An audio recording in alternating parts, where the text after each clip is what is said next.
Okay, we're going to record this session. My name is Allan Bergano. Oh, shoot, I got my fonts now up there. I'm going to change my name, my screen there, but I'm Allan Bergano. And thank you for joining us today. This is session 2 of this year's FANHS Now event, FANHS 101. And I would like to begin the whole session with a moment of silence. Let's bow our heads and think about those who could not be with us tonight, especially those who left the Philippines, who came to America, who put a roof over our heads, food in our stomachs, and to provide us opportunities that were denied to them. And also for Ray Obispo's mom. Ray Obispo is a former trustee, and he's a avid FANHS Hampton Roads founder chapter. But his mom passed 2 days ago, so he's not here tonight. So let's think about her too. Okay, thank you. What we'll start off today would be to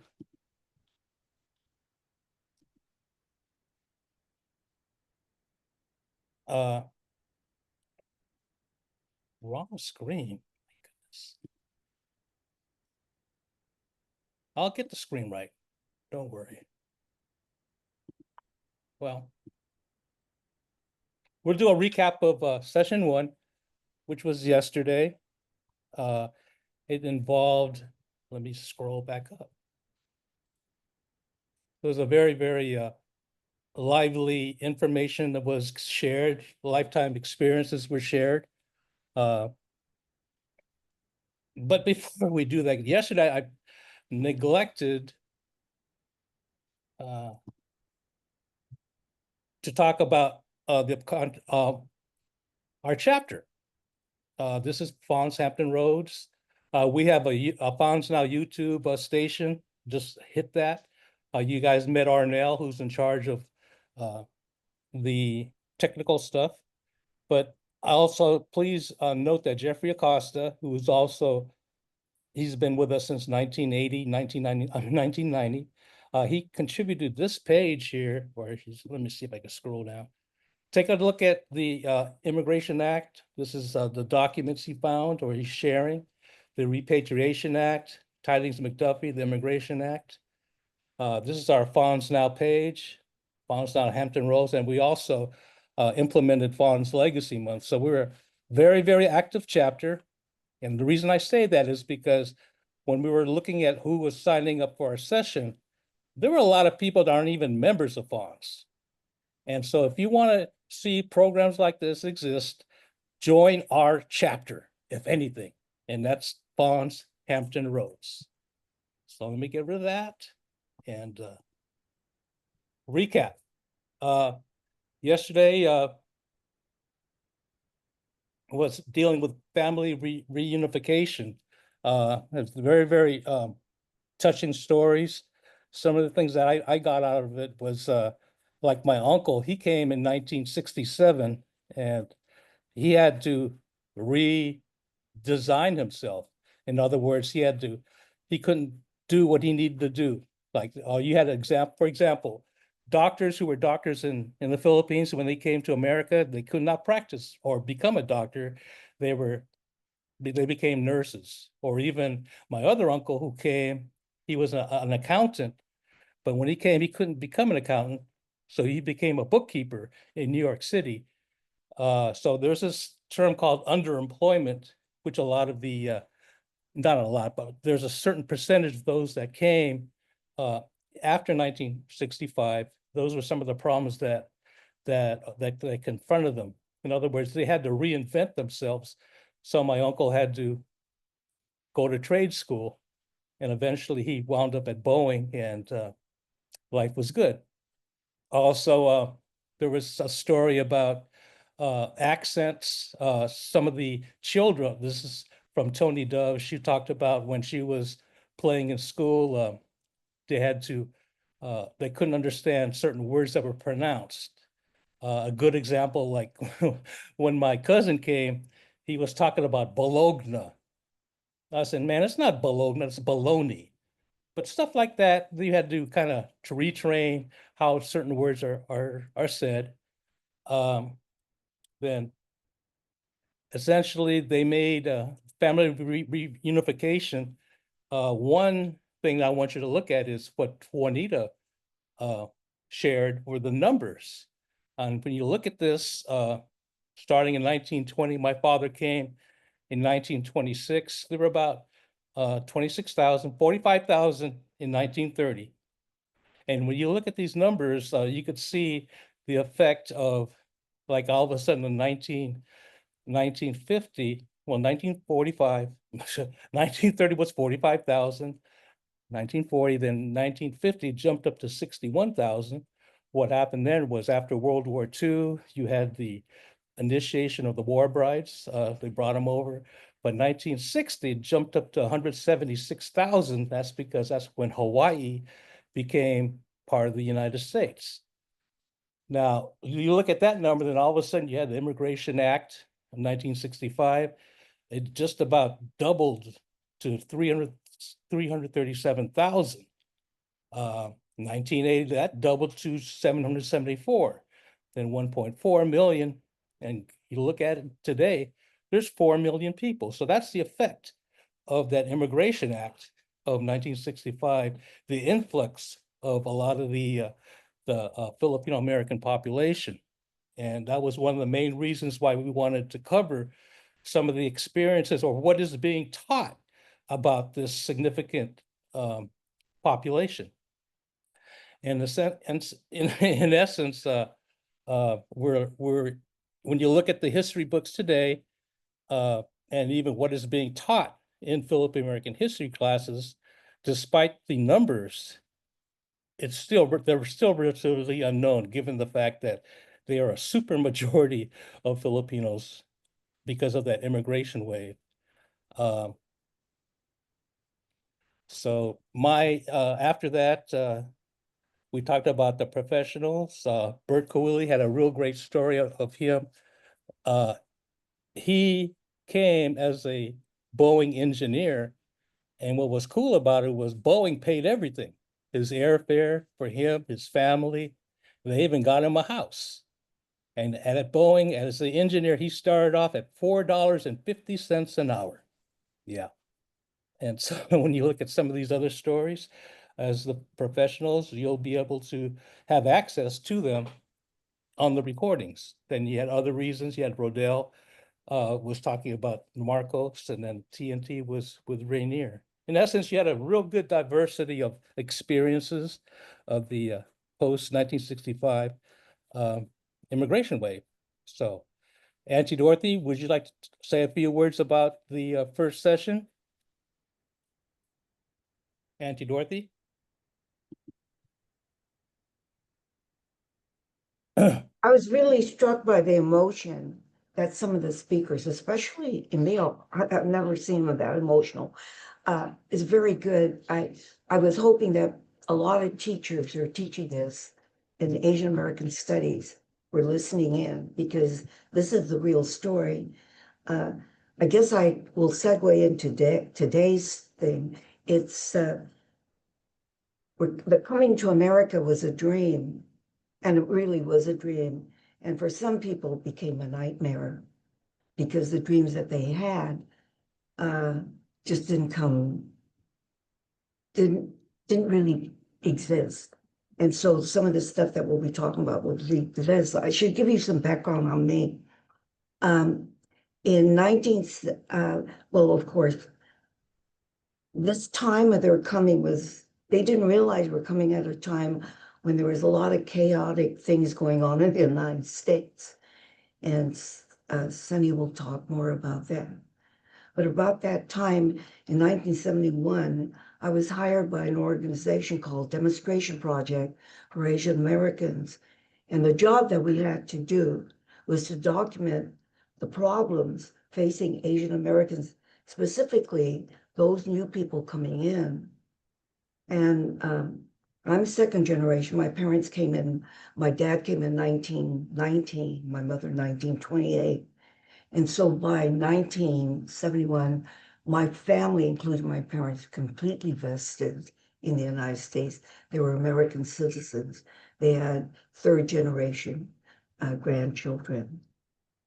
And so some of the stuff then that was coming out with the people, we're going to be talking about the problems, the disappointments, and probably the solutions.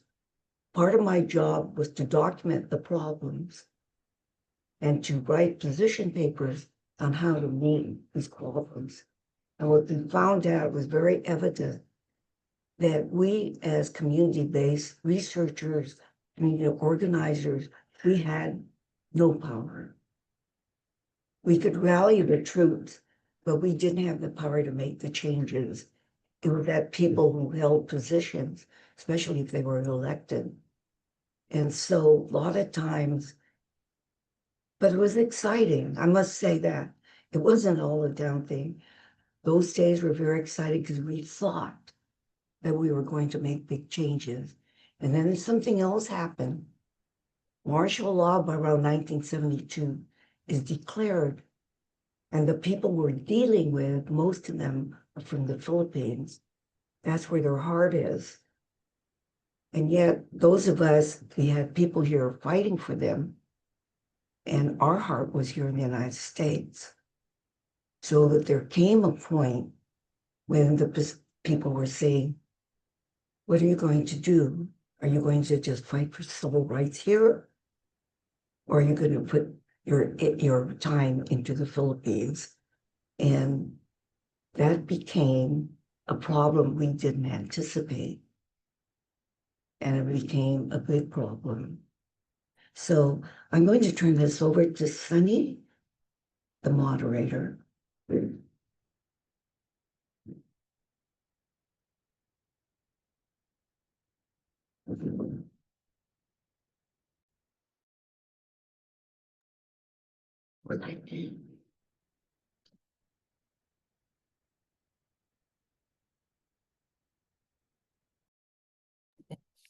Oh, my goodness. Auntie Dorothy, can you unmute? I have one question for you. Never mind. Go ahead, Sonny. Take it over. He's muted. Sunny's muted. Yeah, he needs to stop. You're muted too. Sunny's gonna talk, yeah. Okay. Oh, I see. I was doing a lead-in for you, Sunny. Well, Auntie Okay. Dorothy, are you still, I just wanted to know, can you tell people how you usually All I'm like the gonna first say session? is that, okay, in the first part, we talked about the dreams, okay?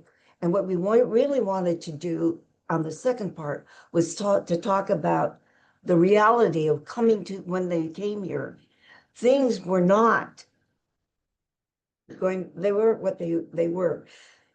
There were problems. Those of us, like I was hired to do research by Demonstration Project for Asian Americans.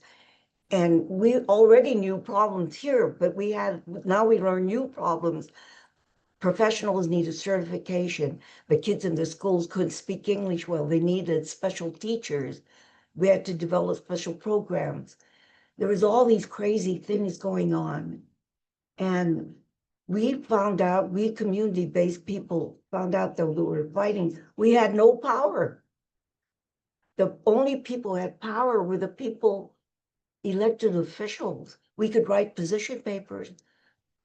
But so the people, part of this next session will talk about the disappointments, but then talk about the work that people did to bring about some changes.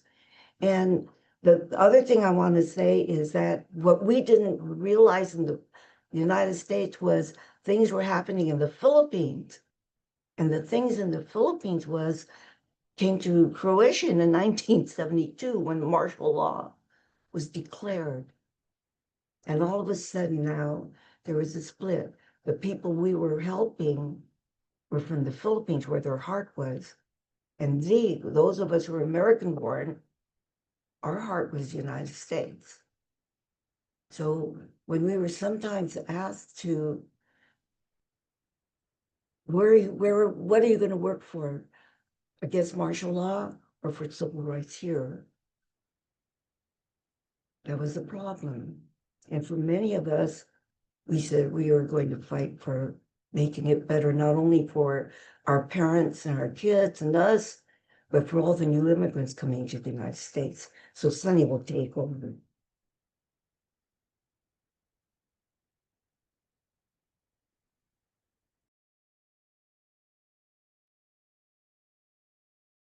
So I'm Andres Tangalin from Seattle, Washington. I'm a retired high school principal, and I'll be moderating this afternoon's event.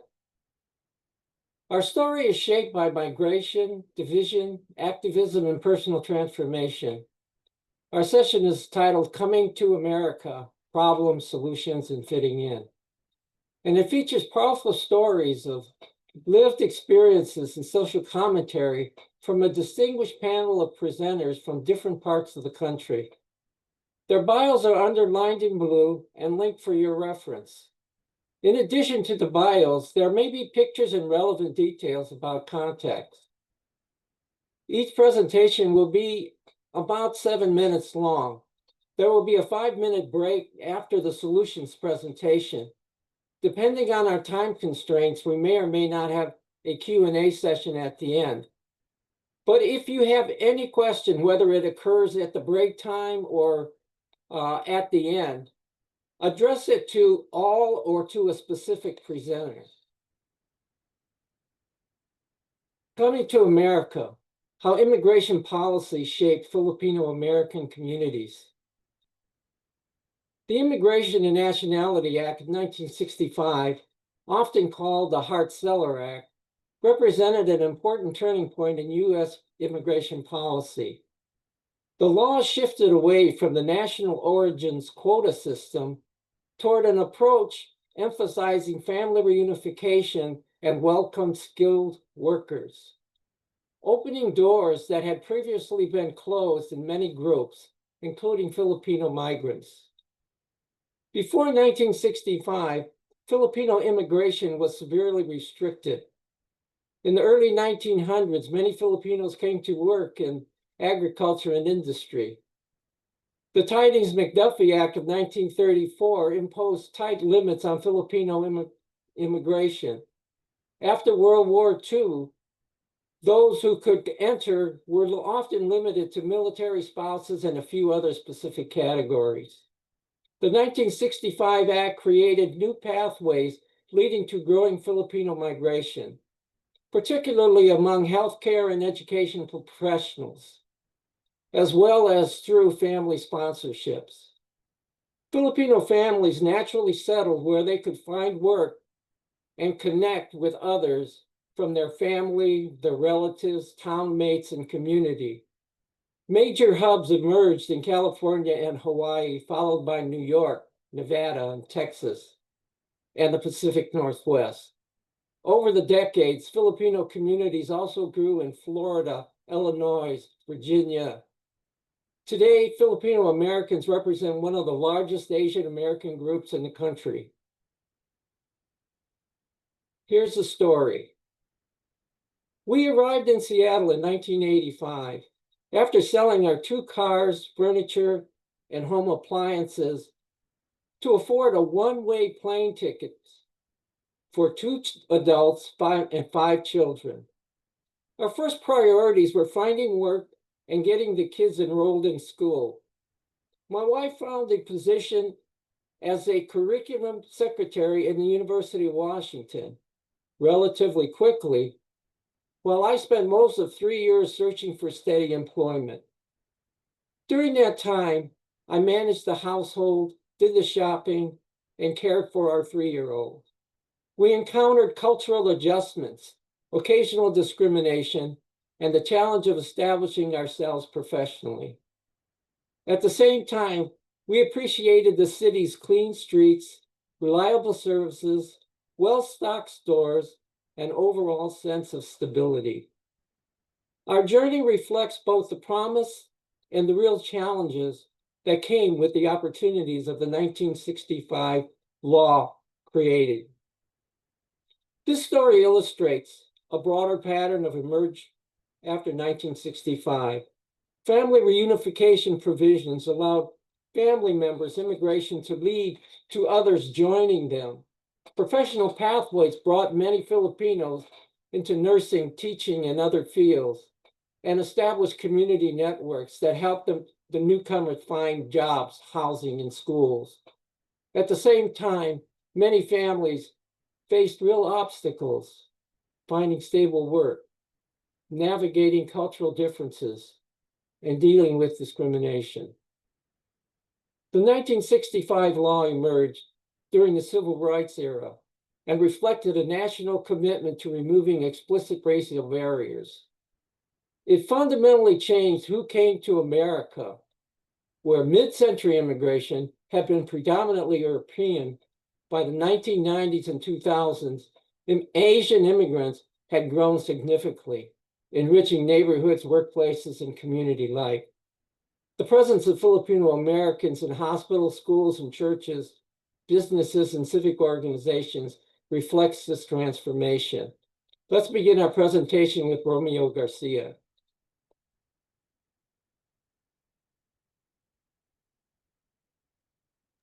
Thank you so much, Sonny, for that introduction. Can folks see my screen that I'm sharing? Yes, Romeo, we can see it. You can It see looks it. kind of Okay, great. small to me. Okay, let me make it larger. Oh, there you Can go. folks, A little can bit folks bigger. see the screen? I'm a senior citizen now. All right. So Oh, bear with me yeah. because I'm also the timer. So let me set a timer for this. So I just want to practice what we're doing.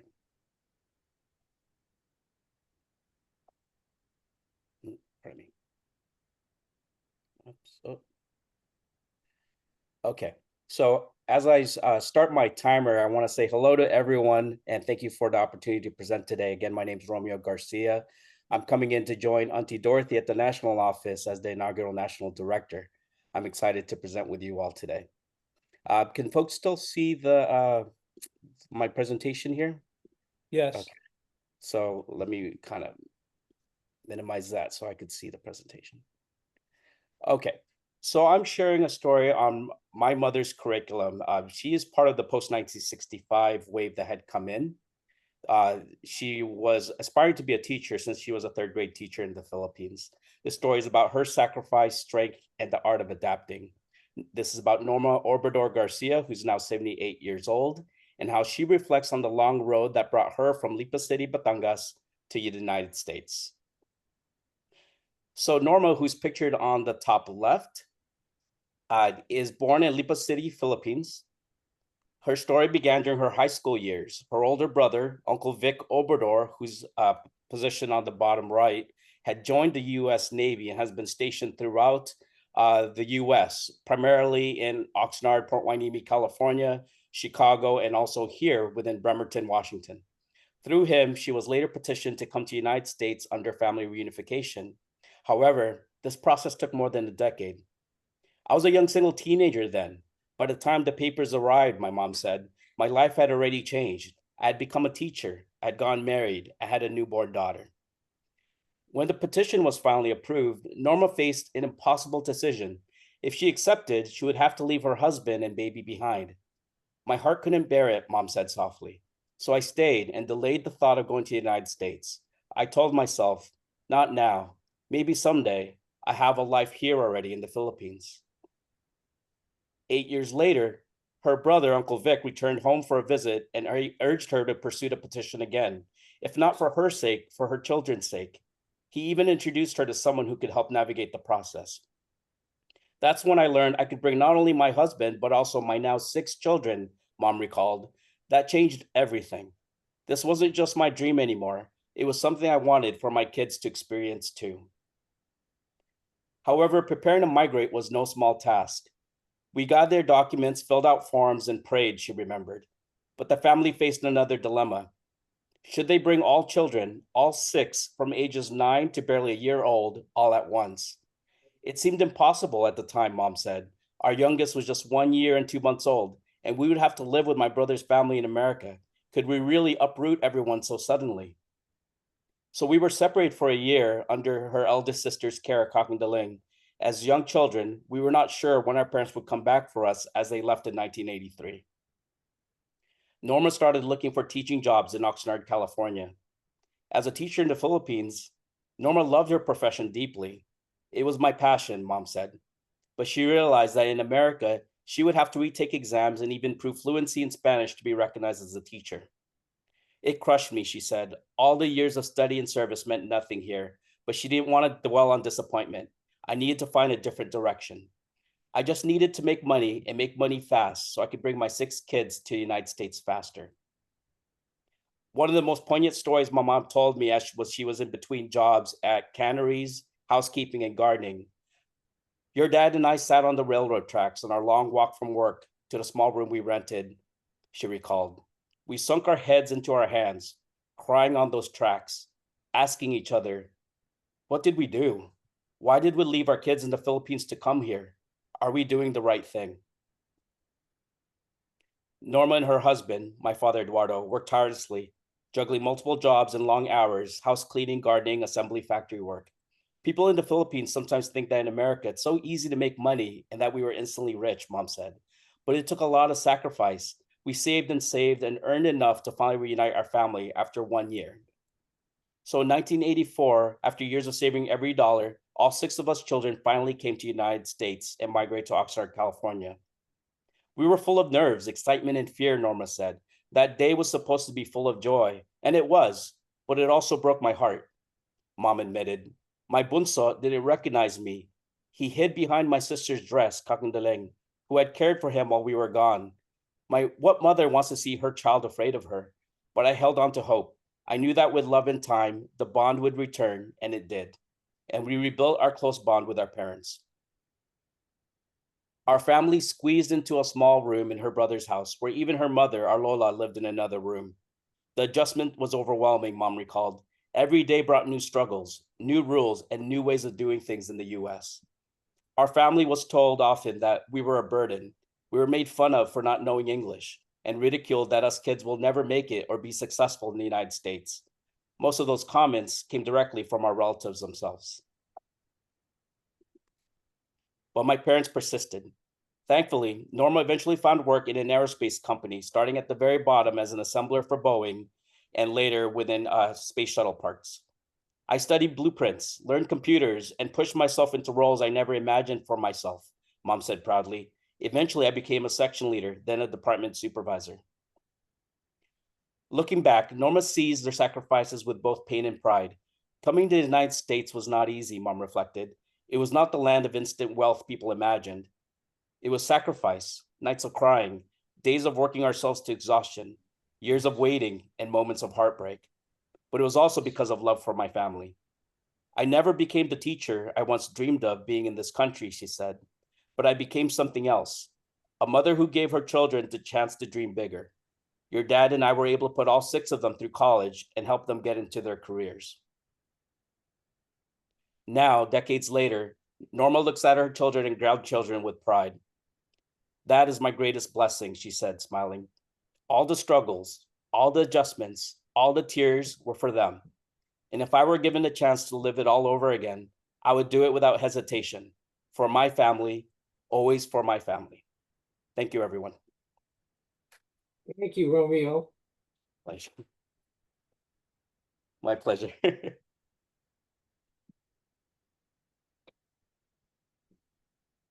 Our next presenter is Maria Batayola.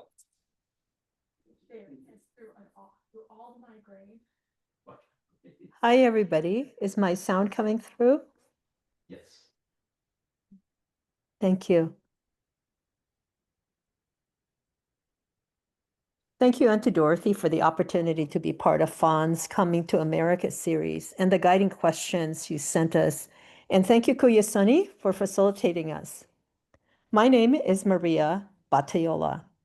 I was brought to Seattle by my parents, Luis Lumapas Batayola and Dolores Ignacio Batayola, in July of 1969 when I was 14 years old. I had finished the junior year in high school and is looking forward to studying in America. My mom wanted to make sure that all of us immigrated. That includes my older sister, Teresita, and baby brother, Louis Jr. I'm now 70 years old. I want you to understand the context of our immigration. My auntie, Filomena Batayola Viahar, petitioned my dad around 15 years prior to 1969 to join our large family village of 200 relatives here in Seattle and Tacoma who came for military service and family reunification. It took that long because it was not until my mom's only brother met a tragic, violent death that mom was able to let go of back home and give permission to dad for our whole family to immigrate. I didn't expect much when we came to America. My parents told us that they were bringing us to study.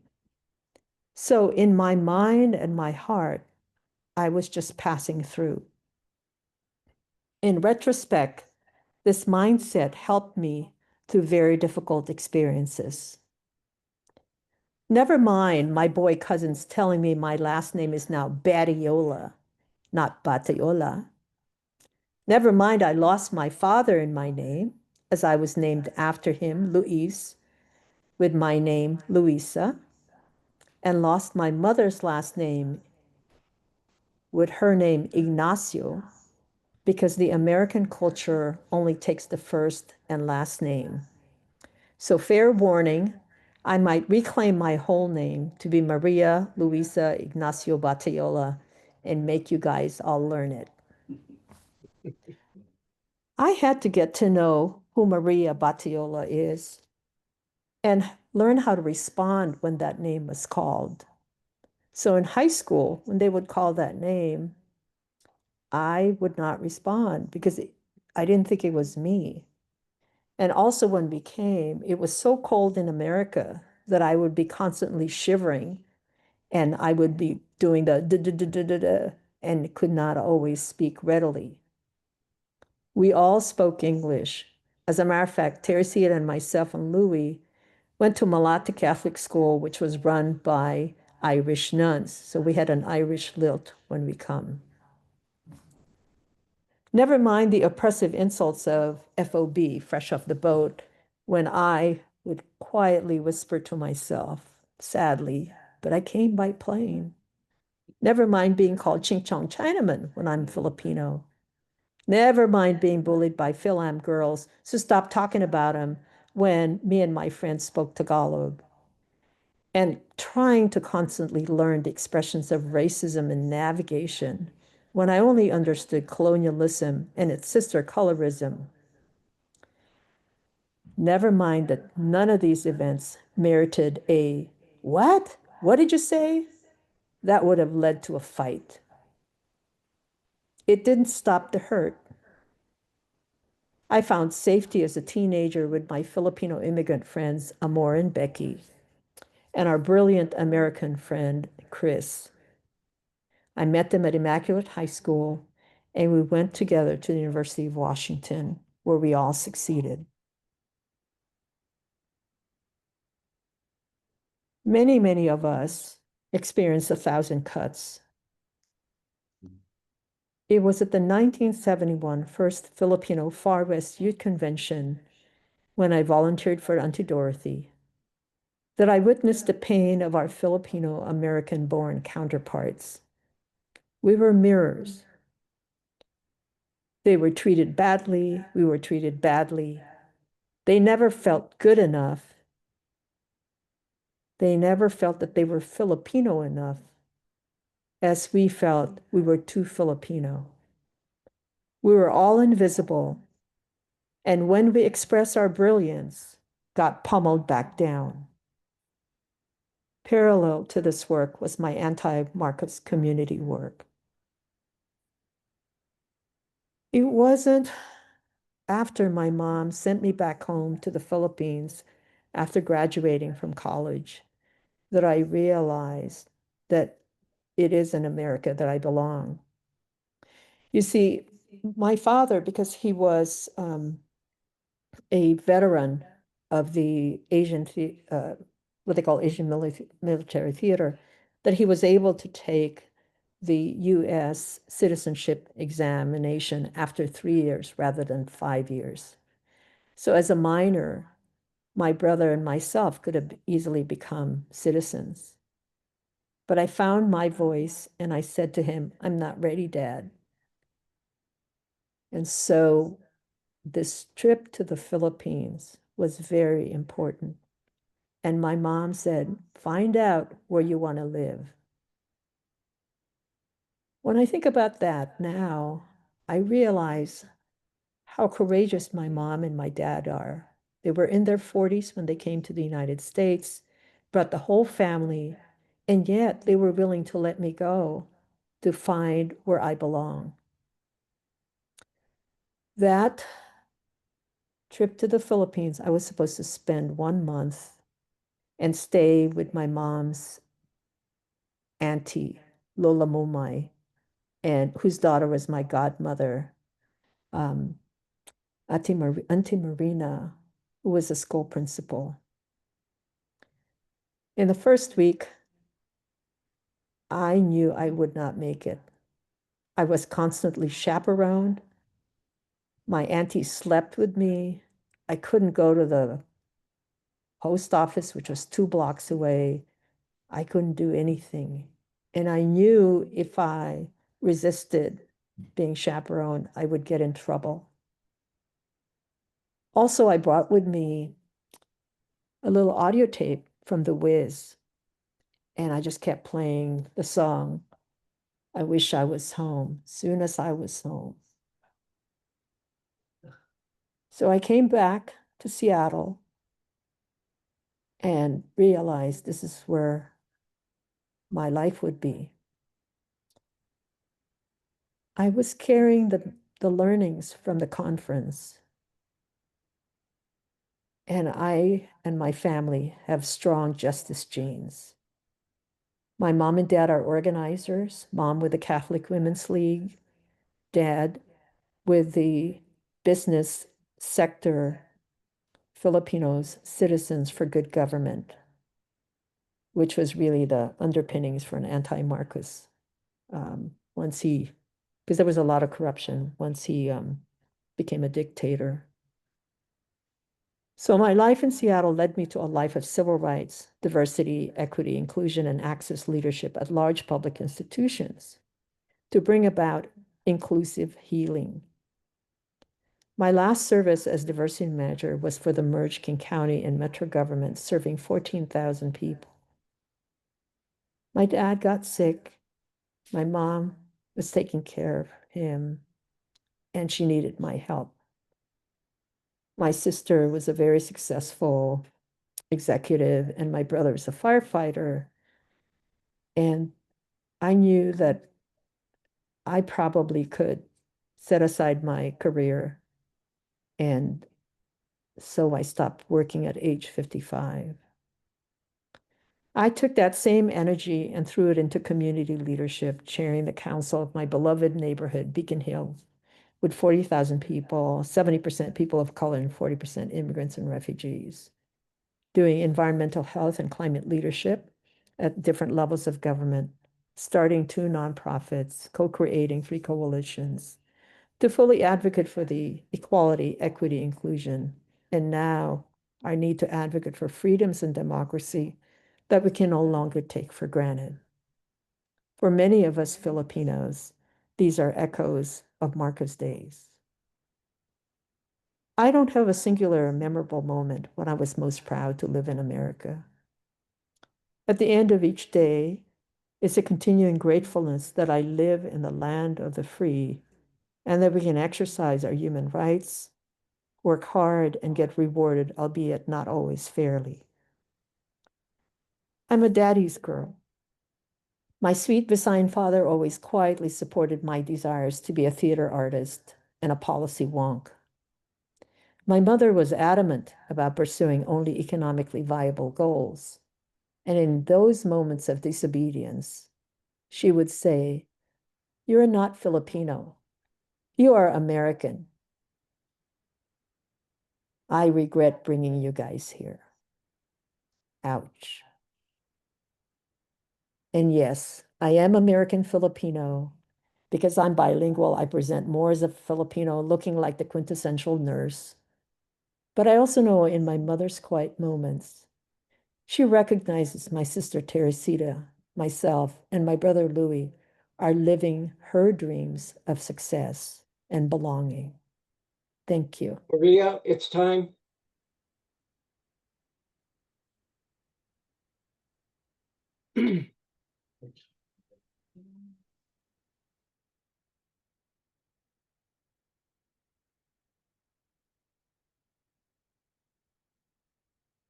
Thank you, Maria. Our next selection is, our next presenter is Armilito Pangilinan. Are you present? I am here. uh, so I will apologize because I was invited very just recently to speak to the group, so I didn't really prepare a presentation. So I am Armilito Pangilinan. I am the current board president of the Filipino Community of Seattle here. So I will begin my story of when I was still in the Philippines. I came from a poor family. My father was a soldier, a very low-ranking soldier, and my mother was a seamstress. So they supported us and put us to school through their efforts. At some point, I thought coming to America was a dream. So I dreamt of coming to the United States, and I had a pen pal, and she brought me to the United States. I ended up in Ohio, Columbus, Ohio, and I stayed there for a week. In Columbus, Ohio, I didn't know anyone other than this woman. And so when I go out and take the bus, I remember there's a sign that says no standing here, and so I don't stand there. And so I was thinking I will be put in jail because I'm standing next to the sign no standing here. And I'm sure a lot of immigrants have experienced the same. And so the relationship didn't last. So I moved to New York. I took a overnight bus from Columbus to New York City, and I landed or I arrived in New York City in the morning. And so I put my luggage at one of the Port Authority of New York's what do you call this? Anyway, I put aside my luggage and walk around 42nd Street, and I found a a store and look around, and I asked for a mop because I was supposed to go to a friend's house in Queens, New York.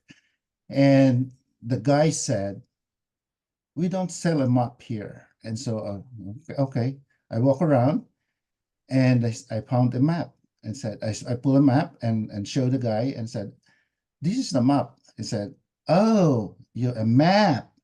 And so I purchased the map and look for the address where my friend is staying. And I went to New York, and that's how my life in the United States started. My friend introduced me to another friend to her friends, and that friend got me an employment at White Castle. By the way, I'm back in the Philippines. I got to the United States when I was 28. So back in the Philippines, I was a production supervisor. I have experience running factories in the Philippines. So when I worked at White Castle at the time and was assigned those menial jobs, I found it really demeaning. And there were nights when when I go home to my apartment and I cried because I thought, oh, this is so bad. And one of the most demeaning experience that I thought was when I was assigned to sweep the parking lot.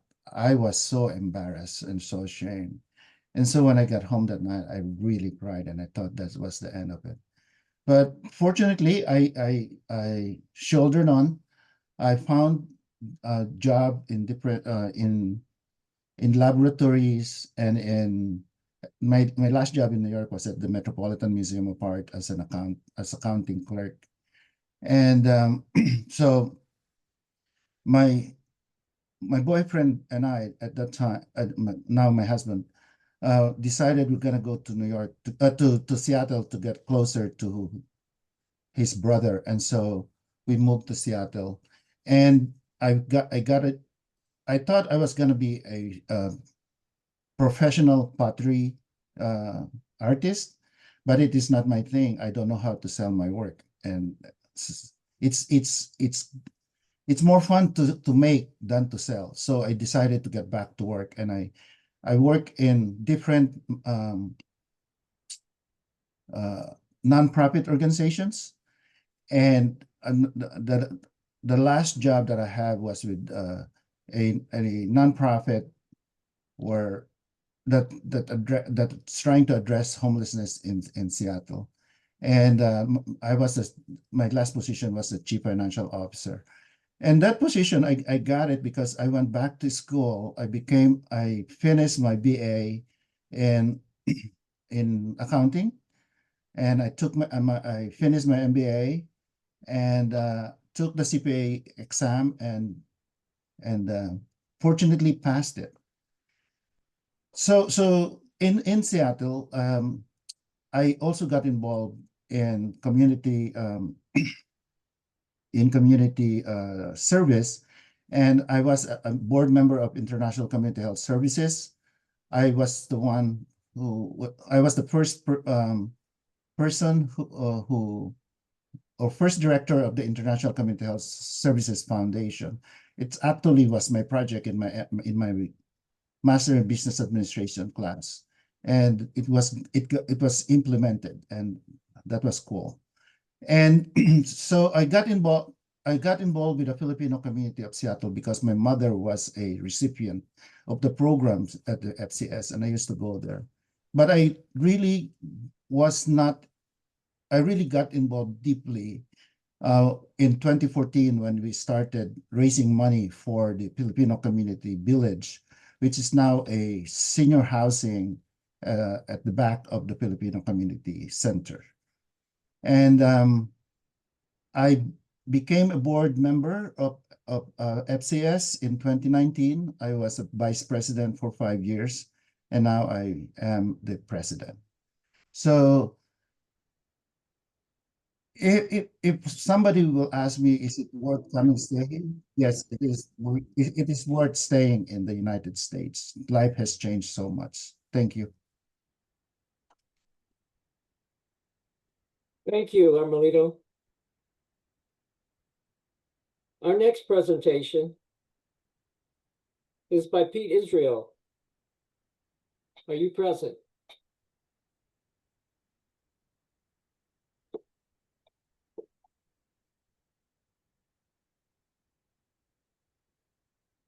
Okay, touching stories, lived experiences. It seems like the challenge is, how do you fit in? We know that our newcomers, they face challenges that can significantly impact their ability to integrate and thrive in society. These challenges vary based on age, background, and personal circumstances, but several common issues persist across the board. Language, cultural adjustments, employment obstacles, access to education, housing instability, healthcare access, legal and documentation issues, social support systems, and financial challenges. These aren't just personal struggles. They're issues that have impacted us all and demanded a communal response. Overall, these challenges create a complex landscape that requires robust support systems, including community service, educational programs, and policies aimed at easing the transition for newcomers. The upcoming speakers will dive deeper into the innovative ways of Filipino communities across America have responded to these challenges. I think the big issue is feeling that you belong, feeling that you feel you're included. Let us begin with John Ragudos. John, are you there?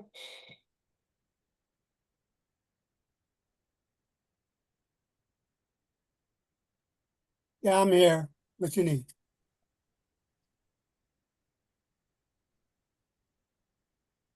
Sluggo.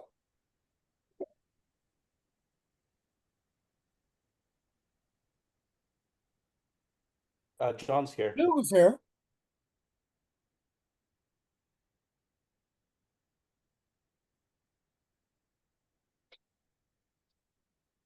Oh, John, great, great. Thank you. Yeah. Okay, I give. What am I supposed to do? Oh, John, talk about the Filipino Youth Activities. The Filipino Youth Activities. Filipino Youth Activities was an organization that worked very much with kids within the Seattle area. The most popular program they had, of course, was the drill team, who went all over the United States to prove to people that Filipinos were doing well, the kids were doing well.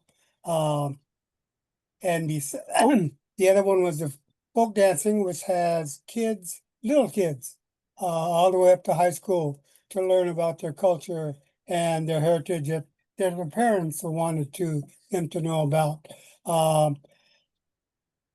When we decided, not we, but the board decided that they were gonna put an organization with an office.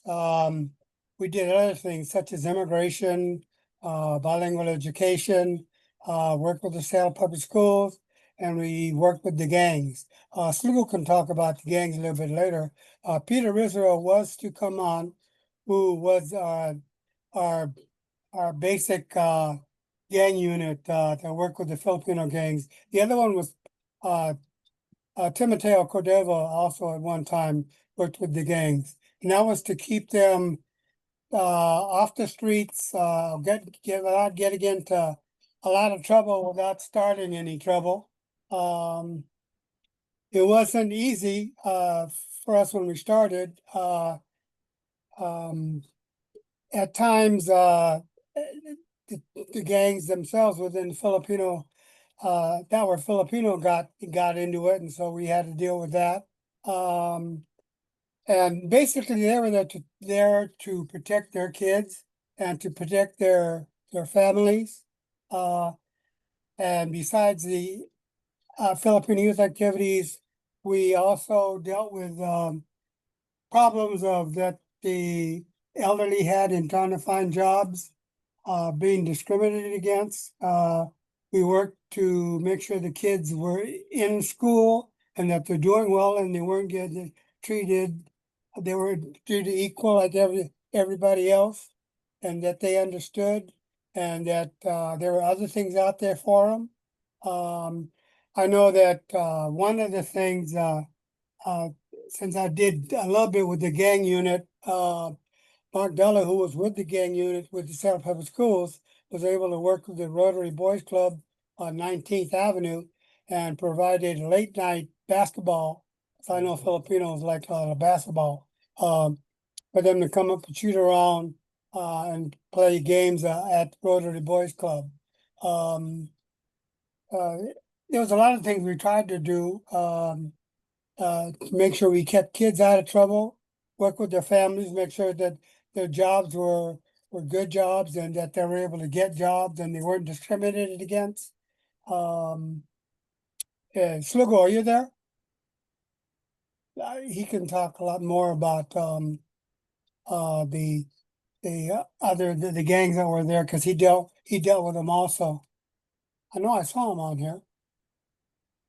John, comment on how you tried to get more services from the organizations, from the government, from the city, from the county or whatever. That must have been challenging.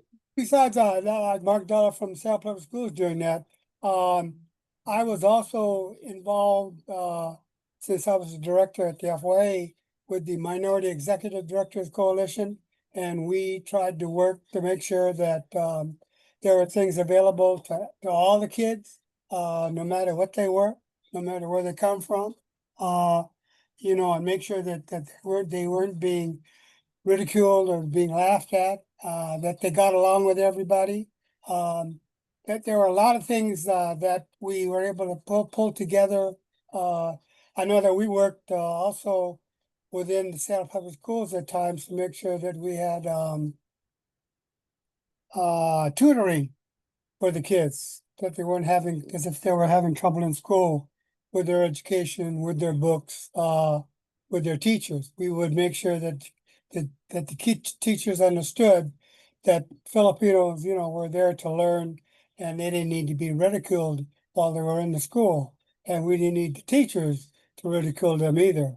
Because Filipinos, when I was growing up, they were still being known, or they were still kind of not known and not as popular and not as many as there was in the South Public Schools now. Neither, we didn't have that many teachers. Of course, when you had someone like Sonny, Dr. Tangalin at Franklin, it did help out because he was able to make sure that the kids were doing well and they understood what was going on. We wanted to make sure that the gangs, the Filipino gangs, weren't getting it in with the other gangs that were out there. Again, Sluggo knows more about that, and so does Peter. But Peter's I guess he couldn't get on is was the trouble with him. But we did work with the city, the county, to make sure that our kids had places to go and they were understood and they weren't ridiculed or made fun of. I don't know. Yeah, I would comment that as a principal and even as the vice principal, that the FYA was an important resource. It's trying to find stability for some of the kids. Did Sluggo's? I know Peter. Sluggo's next, John. Okay, good. Okay, thank you.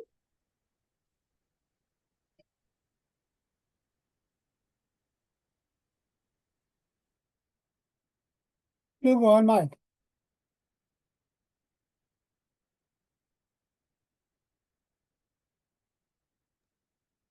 There. Thank you, John. I'd like to do some sound check, please. Am I audible? We can hear you fine. Yes, Yes. okay.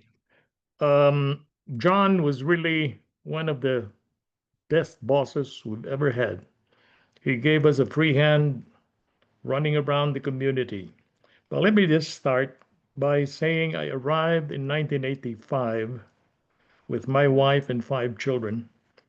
I am honored that Sani Tangalin included my little blurb somewhere there. But when I first got here in Seattle, arriving with my wife and 5 children, I couldn't find a job. And I stayed home doing babysitting and household chores. But I was hired now and then as a court interpreter, which allowed me to have a deeper insight into the plight and problems, joys and heartaches of the transplanted Filipino. At first, there were amusing and jolting situations I found myself in. Culture shock, I discovered, was predominant between the born here and the born there. There were yawning gaps. A sample that struck me in the beginning was a young 12-year-old that was introduced to Anselmo, an old timer, an old elderly guy, respected, introduced to this young 12-year-old, and all of us in the community called him Lolo Anselmo. Here is this 12-year-old who says, "Hello, Anselmo." I got a little bit derailed there because I wasn't used to experiencing young people calling elderly by their first name. So that was a bit of a jolting and amusing thing to me. And then again, I was invited to a birthday party at a Jack in the Box, and I was surprised at the end. Good thing I had cash when we were all given receipts so we would pay for our own food when the party was over. And then there was this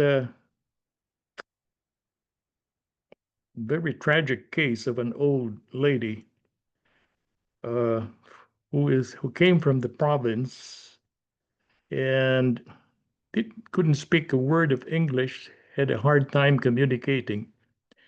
And when her son, a born here, brought her to the nonprofit organization, she was assigned to a counselor who was not Filipino, was Asian, and was given some medicine for her swollen gums.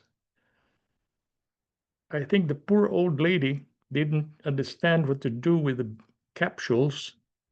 The capsules, and I believe she was rubbing the capsules on her swollen gums. A few days later, I was told that she had to be rushed to the ER. Another tragic story about cultural gaps. When I was a youth counselor and program coordinator at the FYA, John Ragudos gave us a free hand. And there again, I saw and experienced the misery of Filipino immigrant parents who had cried over their children, young students who had dropped out of school to join gangs, dropped out of school, and there at the juvenile court, King County Juvenile Court, where Pete Israel and I would spend time, I call that the Boulevard of Broken Dreams. I saw parents crying and hanging their heads, tearfully relating how they practically worked all week round the clock, practically abandoning their children.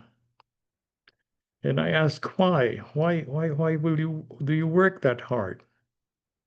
They cried and said, we have to fill up that balikbayan box every month for our relatives back home in the provinces. And to me, that was a revelation that indeed many of our newly arrived immigrants at that time never saw a chance to earn the mighty dollar, the allure that they had heard so much about when they were back home. In the Philippines, before I came to the US, I was a part of media. I was an advertising man. And I know that the allure of America was so strong, the influence of Hollywood, the primetime top grosser television show in the Philippines then was, believe it or not, Bob Barker's The Price is Right, where cars, prime prizes, automobiles were being given like they were candies. So right there, you see how Americanized Filipinos are back home.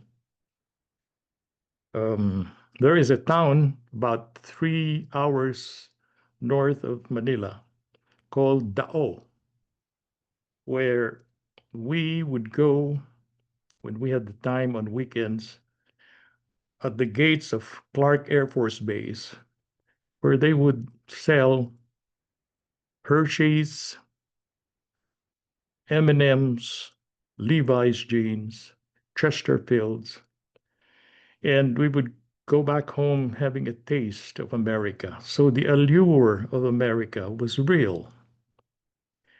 The greener pastures, they say.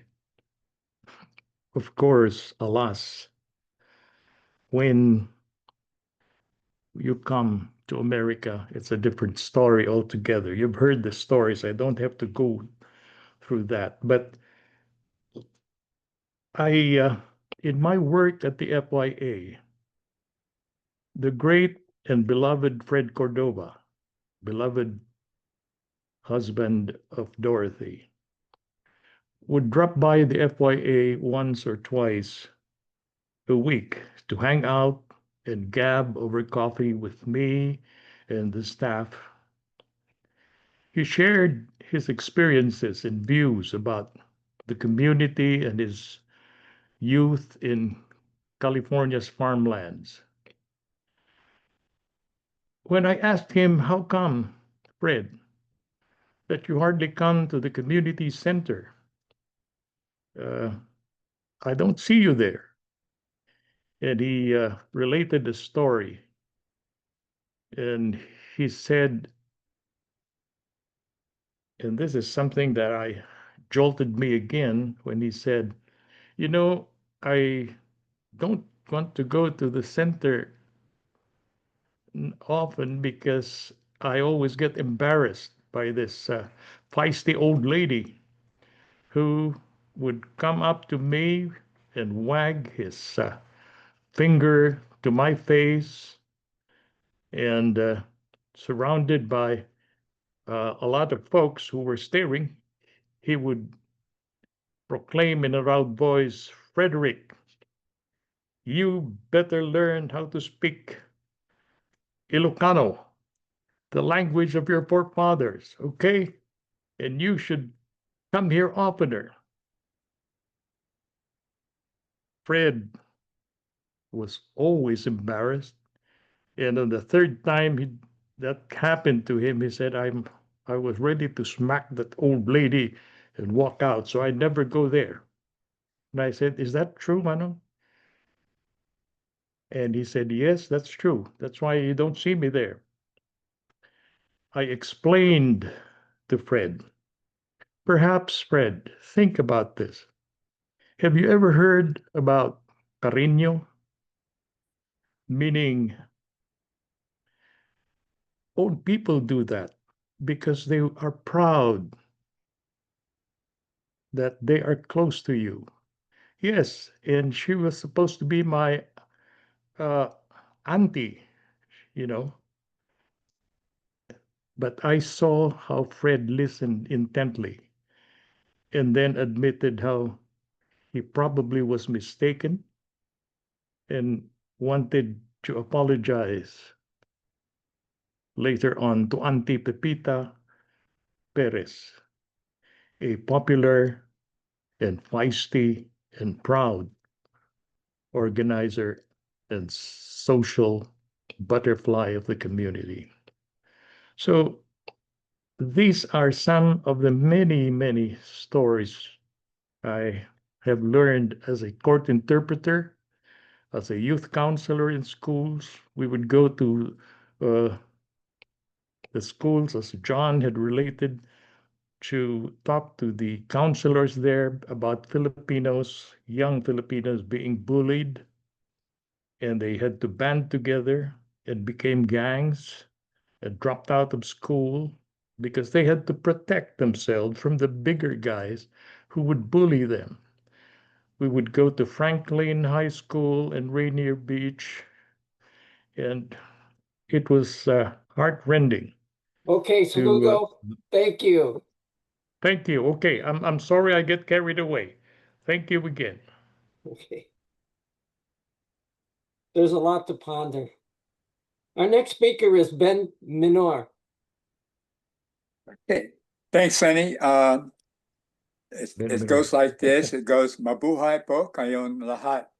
And I'm trying to represent our Filipino American History Month wearing the Golden State Warriors Championship hat, which we honor Filipino cultural, Filipino History Night with these special hats with the Philippine symbols of the flag. I'm also wearing my Larry the Musical. As many of you may have seen it, it's a powerful performance of the 1965 grape strike led by the Manangs and Manongs of Delano. Before I begin, I must pay respect as I stand on the shoulders of those who lift me up. I honor my parents, my Manong generation father, Benedicto, and my war bride mother, Expectacion, who gave me my roots.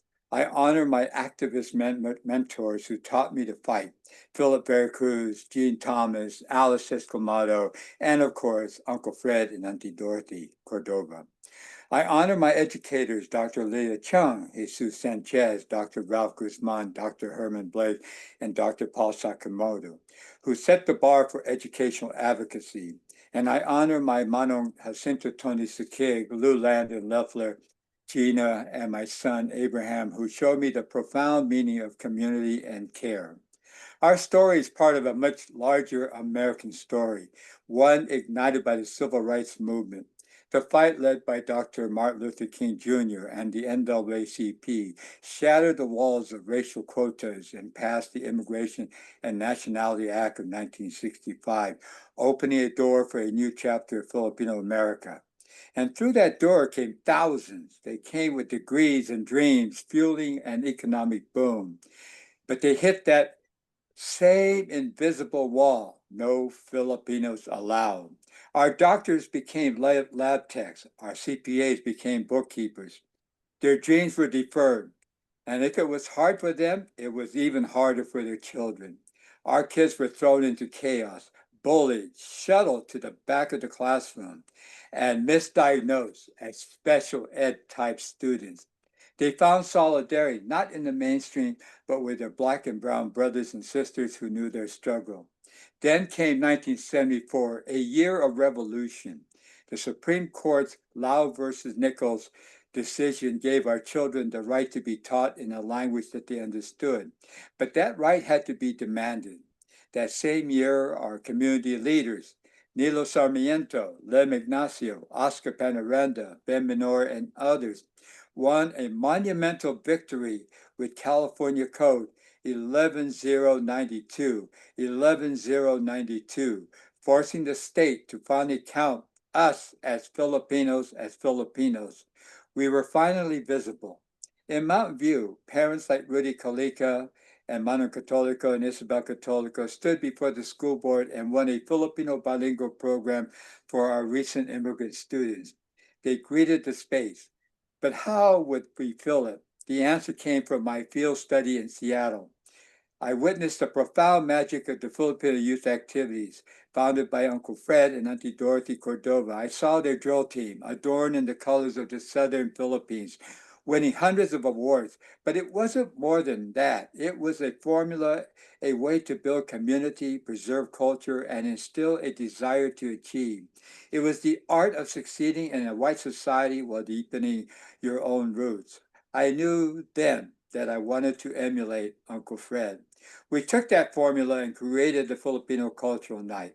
The very first PCN musical performance in 1976 was by the Mountain View High School Tamaral Dance Troupe, Tamaral coming from FYA.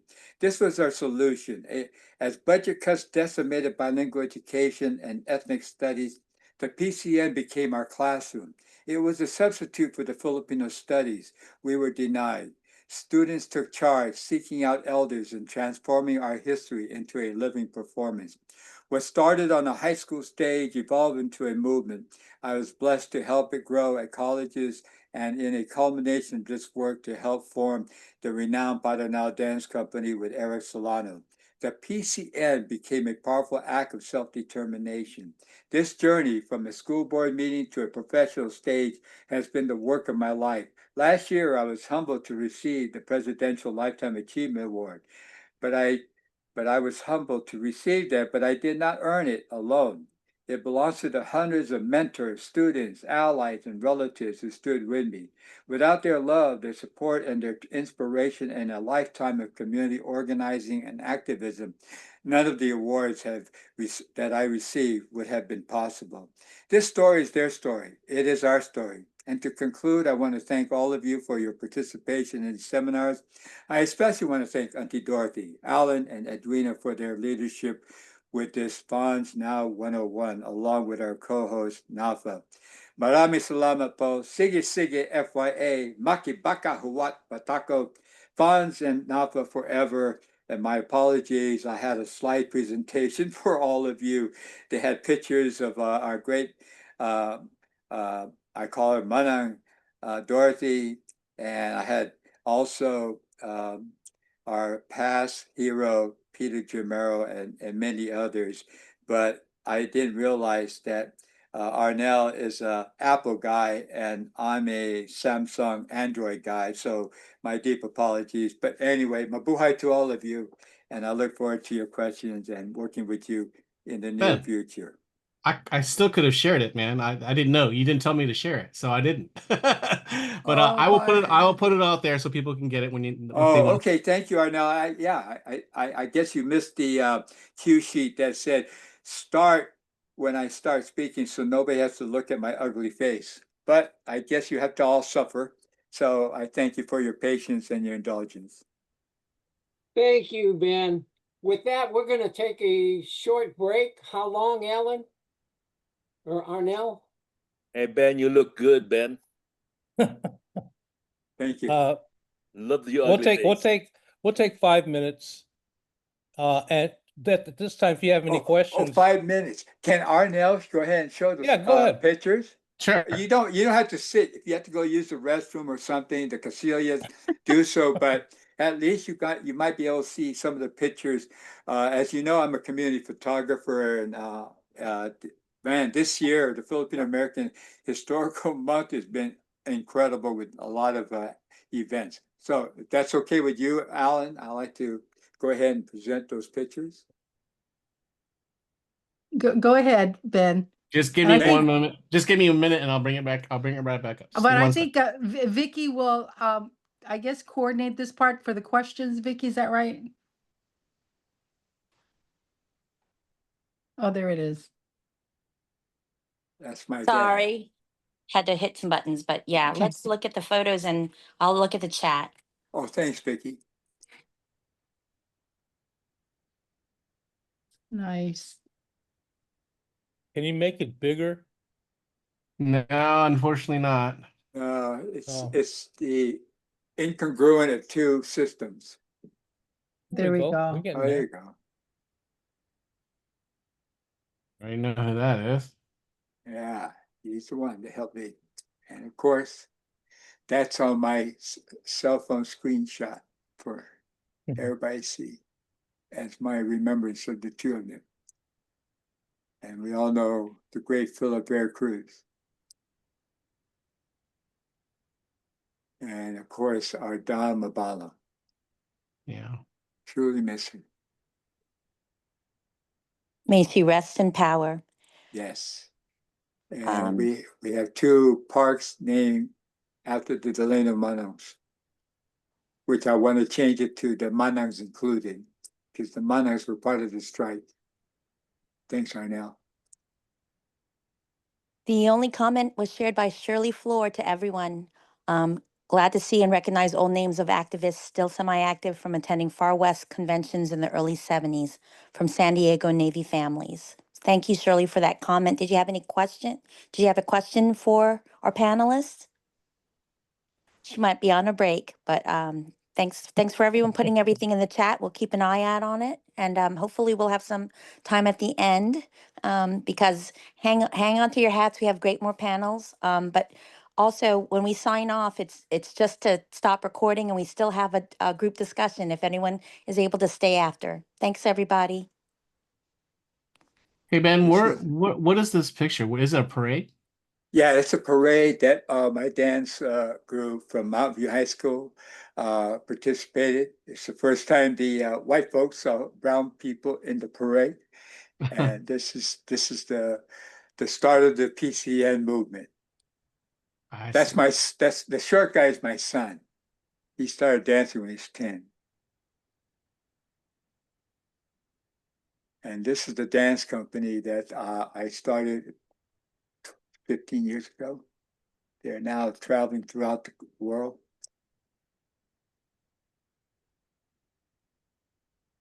And this, if you see the picture, the one on the right in the sort of darkish baron is the great Attorney General Rob Bunta, who's filed already 45 suits against our president, and his mother to his right, the great Manang Cynthia Bunta, who worked with the UFW. And the others are leaders of Alameda County. They had their festival the second year, and they already had 15,000 attendants. Mm-hmm. This was last year's NAFA conference in Detroit, led by Mariella Fletcher and Ryan Namata.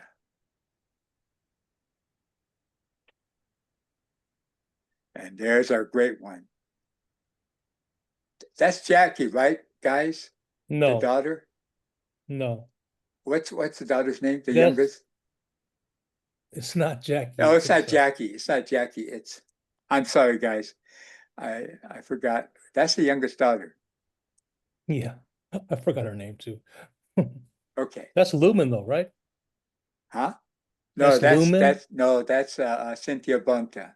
Oh, this was at the Manongs and Manangs award ceremony in San Francisco. And Uncle Pete was one of the awardees. What year was that, Ben? Last year. Okay, great. Yeah.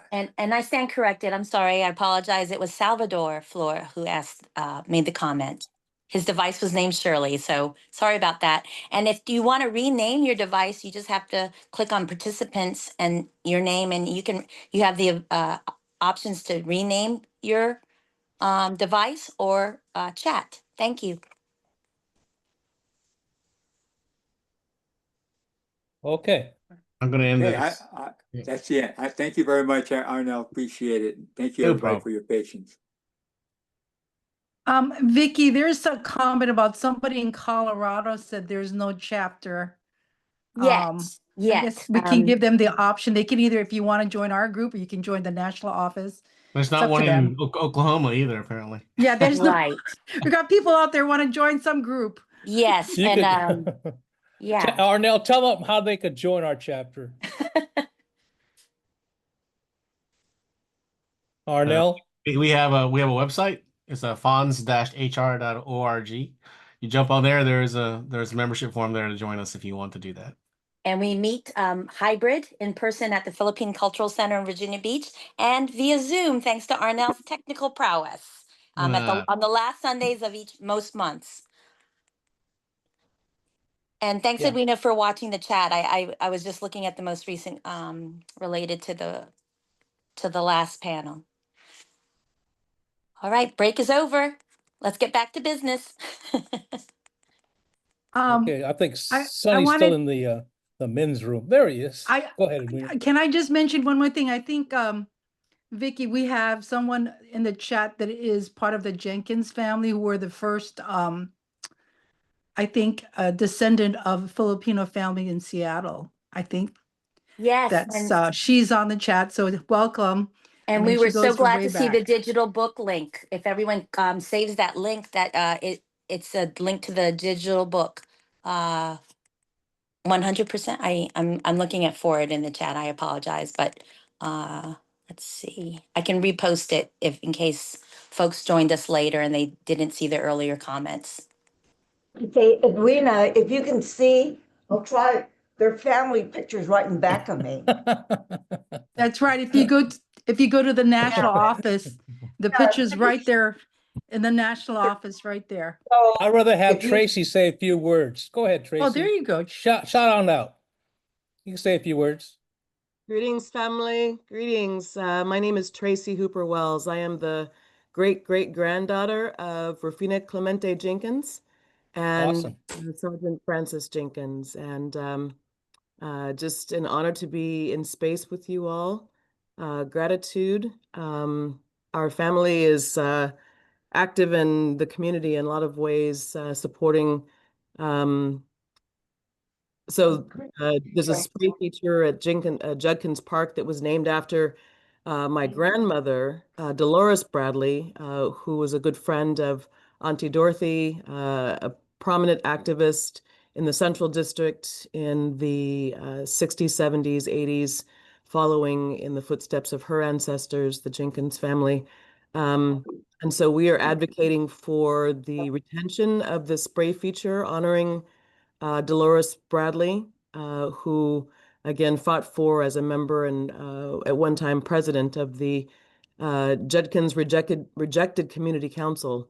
Was a strong activist in the Central District, and so we are engaged in a lot of ways, continuing the family legacy of activism and advocacy for Black and Brown people in the community. Quick shout out to Third, Annabelle, and Shara for bringing us into and leading the work on the 100% project. So deeply grateful for the publication of that with the Smithsonian. You're gonna make me cry, Auntie Dorothy. Here's your family. Yes, yes, ma'am. It's Yeah, when they first just arrived in the United States. Yeah. yes. So for those that don't know, my great-great-grandmother's on the far left. My Nana, Mrs. Jenkins, and her husband. There are 4 children. One of the children was a neighbor that happened to be around and jumped into the photo, did maybe one of the first photo bombs in Seattle. They settled in Ballard in 1909 when they arrived. And we're here, been here ever since, and have continued the legacy of celebrating and honoring her her documentation as the first Filipina to settle in Washington State. So thank you for just having this space and allowing us to continue the conversations around the work that continues to be done to fight for equity for Black and Brown people. A lot of solidarity between the Black community and the Asian Pacific American community, and including our community, the Filipino community. Quick fun fact, and I'll stop talking because I wasn't on the program at all. So thank you for creating space for me. I was age 10 and in elementary school, and one of my first best friends became someone that I've been a lifelong friend of. We've been best friends since. Just happened to be Bob Santos's youngest daughter, and we had no idea that we shared this this legacy together. It wasn't until we were teenagers and began to have these conversations and connected, and so it's been really fun to show up in our communities as activists, continuing the work of our parents, our grandparents, our ancestors. And so just much love, Auntie Dorothy, much love to you all. Uncle John, I see you. Thank you all for all that you've done. My cousins were in FYA. Like we're deeply rooted in the community. So thank you all so much. Thank you. Okay, Sonny, go ahead, take over. Thank you, Tracy. really inside important family, locked into the community, and still working. Okay, bringing back the solutions, following the solutions. We had problems, we had solutions, and now it's fitting in. In a way, if you look at it, the idea of what has been happening during this session is how people are fitting in to this American community. We've explored the challenges and community solutions. Let's shift into the more personal part of this, the inner transformation needed to truly fit in. The individuals you meet today didn't just find external strategies for success. They experienced profound personal growth. They discovered that fitting in requires more than just learning new systems. It demands a reset of purpose and identity. Imagine this.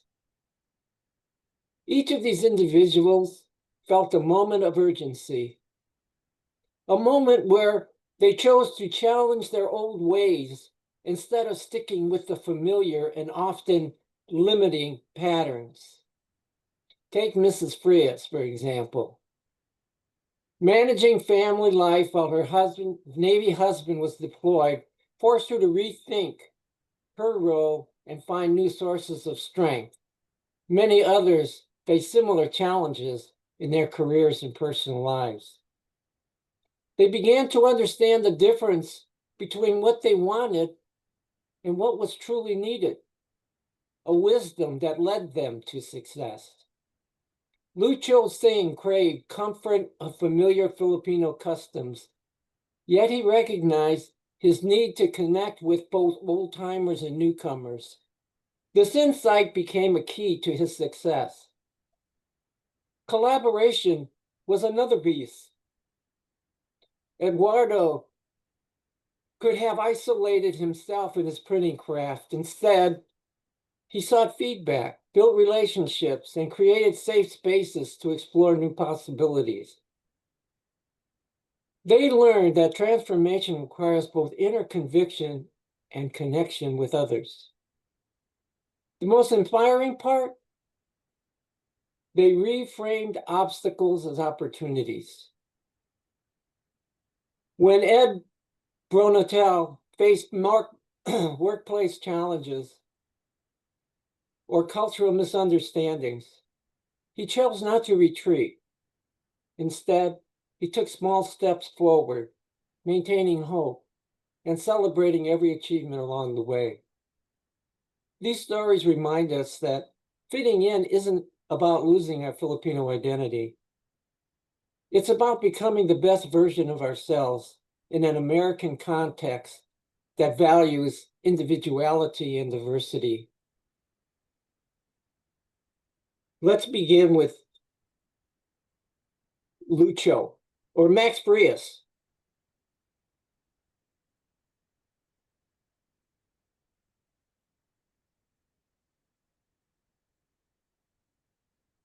Max, are you there? Wait.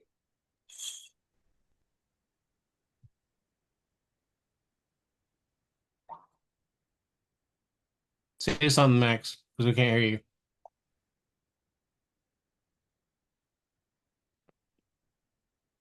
I think you're still muted. Okay. Still muted? No, I started hearing you. Say it again. Am I still muted? No, you're good. Thank you. All right, now, hopefully I'll be able to share the screen here. I have some photos. Shit. This is gonna work.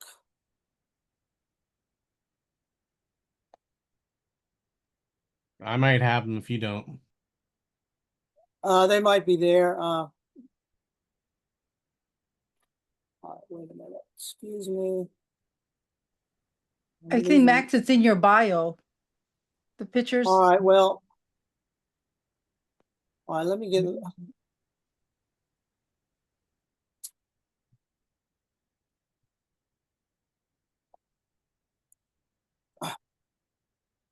All right, I'm having a problem. share I can show you. I can show your pictures on your bio if you want me to, Max. Okay, yeah, I think that'll work. There might be some Okay. more, but before I All right. begin, Mhm. I want to personally thank Allan and Edwina Bergano. I first met them, I believe, in like December of 1983 when they trucked all the way from Seattle to start a new life in his dental practice, and they were the first ones who mentioned the two words, actually 3 words, Filipino American history. Then the following year, they were able to convince Auntie Dorothy and Uncle Fred to come to Hampton Roads, Virginia, where they bought the FYA. And that further enriched my desire to know more about Filipino American history. I think Allan and Edwina will tell you that I wear my Filipino American history on my sleeve, especially when it comes to my parents. So let me begin. My dad was born in the Philippines in Pangasinan in October 4, 1925. He would have been 100 years old last week, October 4th. My dad had formal education only to the 7th grade. He enlisted in the Navy on May 10th, 1946. Now that's very significant to me because if he had waited another 30 days, or actually 32 days, he wouldn't have been able to enlist because that's when the Philippines became a sovereign nation. So that's very significant that my dad enlisted in the Philippines on May 10th, 1946. So the first 4 years of his service, he was on board. He was in the West Coast, and in 1950 he decided to get married or to get married. So he had 30 days leave and went back to the Philippines and Pangasinan, and he thought he had he did have a girlfriend, but when he went there, turns out that the girl that he wanted to marry could not marry him because she was not the oldest girl. And so in a way, she rebuffed him. So my dad, not being empty-handed, he just had to marry somebody. So it turns out that my dad's family was able to find somebody, and they found my mom. So actually, it was probably not even a 2-week courtship. And so they were married on June 1, 1950 in Basista, Philippines. And then my mom joined my dad in 1952. At that time, my dad had been transferred to the East Coast where he was serving on the USS Vulcan. And then in January of 1954, my dad's ship was transferred to Norfolk, Virginia. And so that's where the story begins about the Frias family living in Hampton Roads. So the first, I guess, 10 years of our lives, we were living in Navy housing. There were 2 at the time, Ben Morrell and Camp Allen. So there were lots of, there were pockets of Filipino Americans who are also like my dad, who joined the Navy. From 53 to 1960, my parents had actually six of us. So we had 6 children, and at this time, my mom was not working. She was taking care of us. By 1965, my parents bought their first house, and my mom was still not working. So with my parents buying their first house, how were they going to support 6 kids, and couldn't just do it on my dad's salary? So my mom got the idea of starting a store. So before that, before they started the store, and I'm sure that the other Filipino families did the same thing, my mom sold Sarah Coventry jewelry, encyclopedias, just anything to help out with the family income and to provide a better life for us.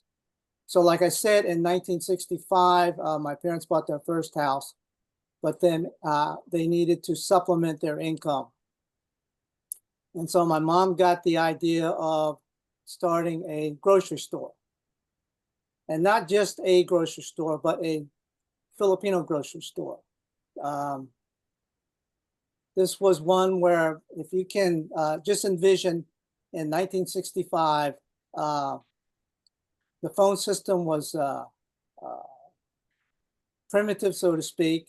There was no internet, and my mom had basically had to start from scratch. Where was she going to get the products? Basically, where was she going to get the seed money to start a business? And through her determination and my dad's determination, they started getting products, basically just making phone calls to the West Coast and to the Philippines. And in 1966, my parents opened up the first store, which was about 4 blocks away from where we lived. And at that time, I was 13 years old. And so this was a family-run business. I would go work after delivering the papers and working the afternoon shift. My mom would work the morning shift. And then my dad worked out. So I just want to say that hopefully they'll be able to show the pictures that my parents' legacy through their being the pioneers of starting the first Filipino-American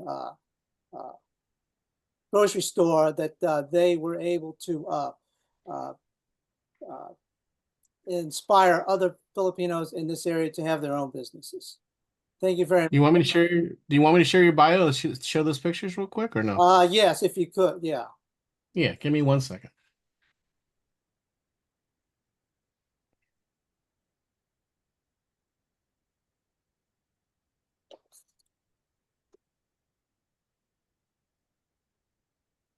Max, you can comment. No comments. That's when my parents were born. I'm married in 1950 in the Philippines. That's her wedding picture. That's when my dad was in the Navy. Probably at that time he was serving on the West Coast, 1950. And my dad actually served almost 30 years in the Navy. He was a steward, much like most of the Filipinos in the area. That's a picture of my parents in Newport, Rhode Island, where I was born. Again, this is Camp Allen. This is one of the Navy housings in Norfolk in the 50s, and actually that Navy housing still exists today. And that my dad is holding me, and those are just, as you can see in the background, what the naval housing was back in the 50s.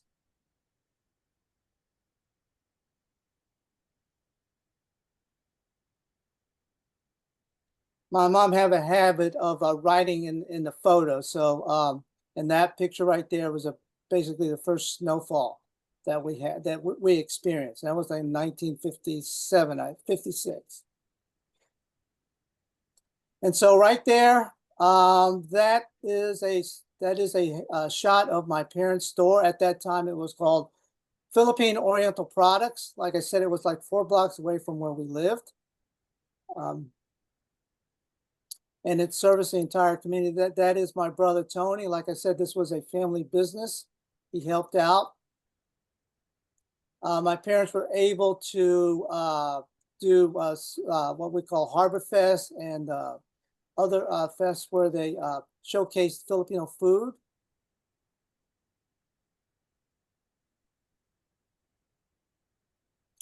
And then in 1981, my parents were able to get an SBA loan. And so they were able, because of the success of their business, to build their own building where they housed the Philippine Oriental Products. That was owned by my parents. And then that's a picture of my mom, and she loved to cook. That was probably the first turo in the area at the time. This is like in 1981, 82. Again, we even made deliveries to the commissaries and all over the up and down the East Coast, even so far as the West Virginia. And that's it. Yes. That's it. Okay, thank you, Max. All right. Okay, our next presenter is who's presenting for Lucho Singh?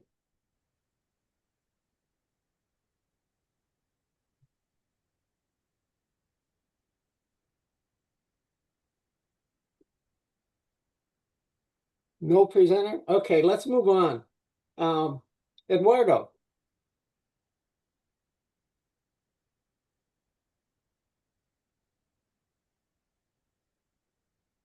Hello everyone. Okay, I'm here.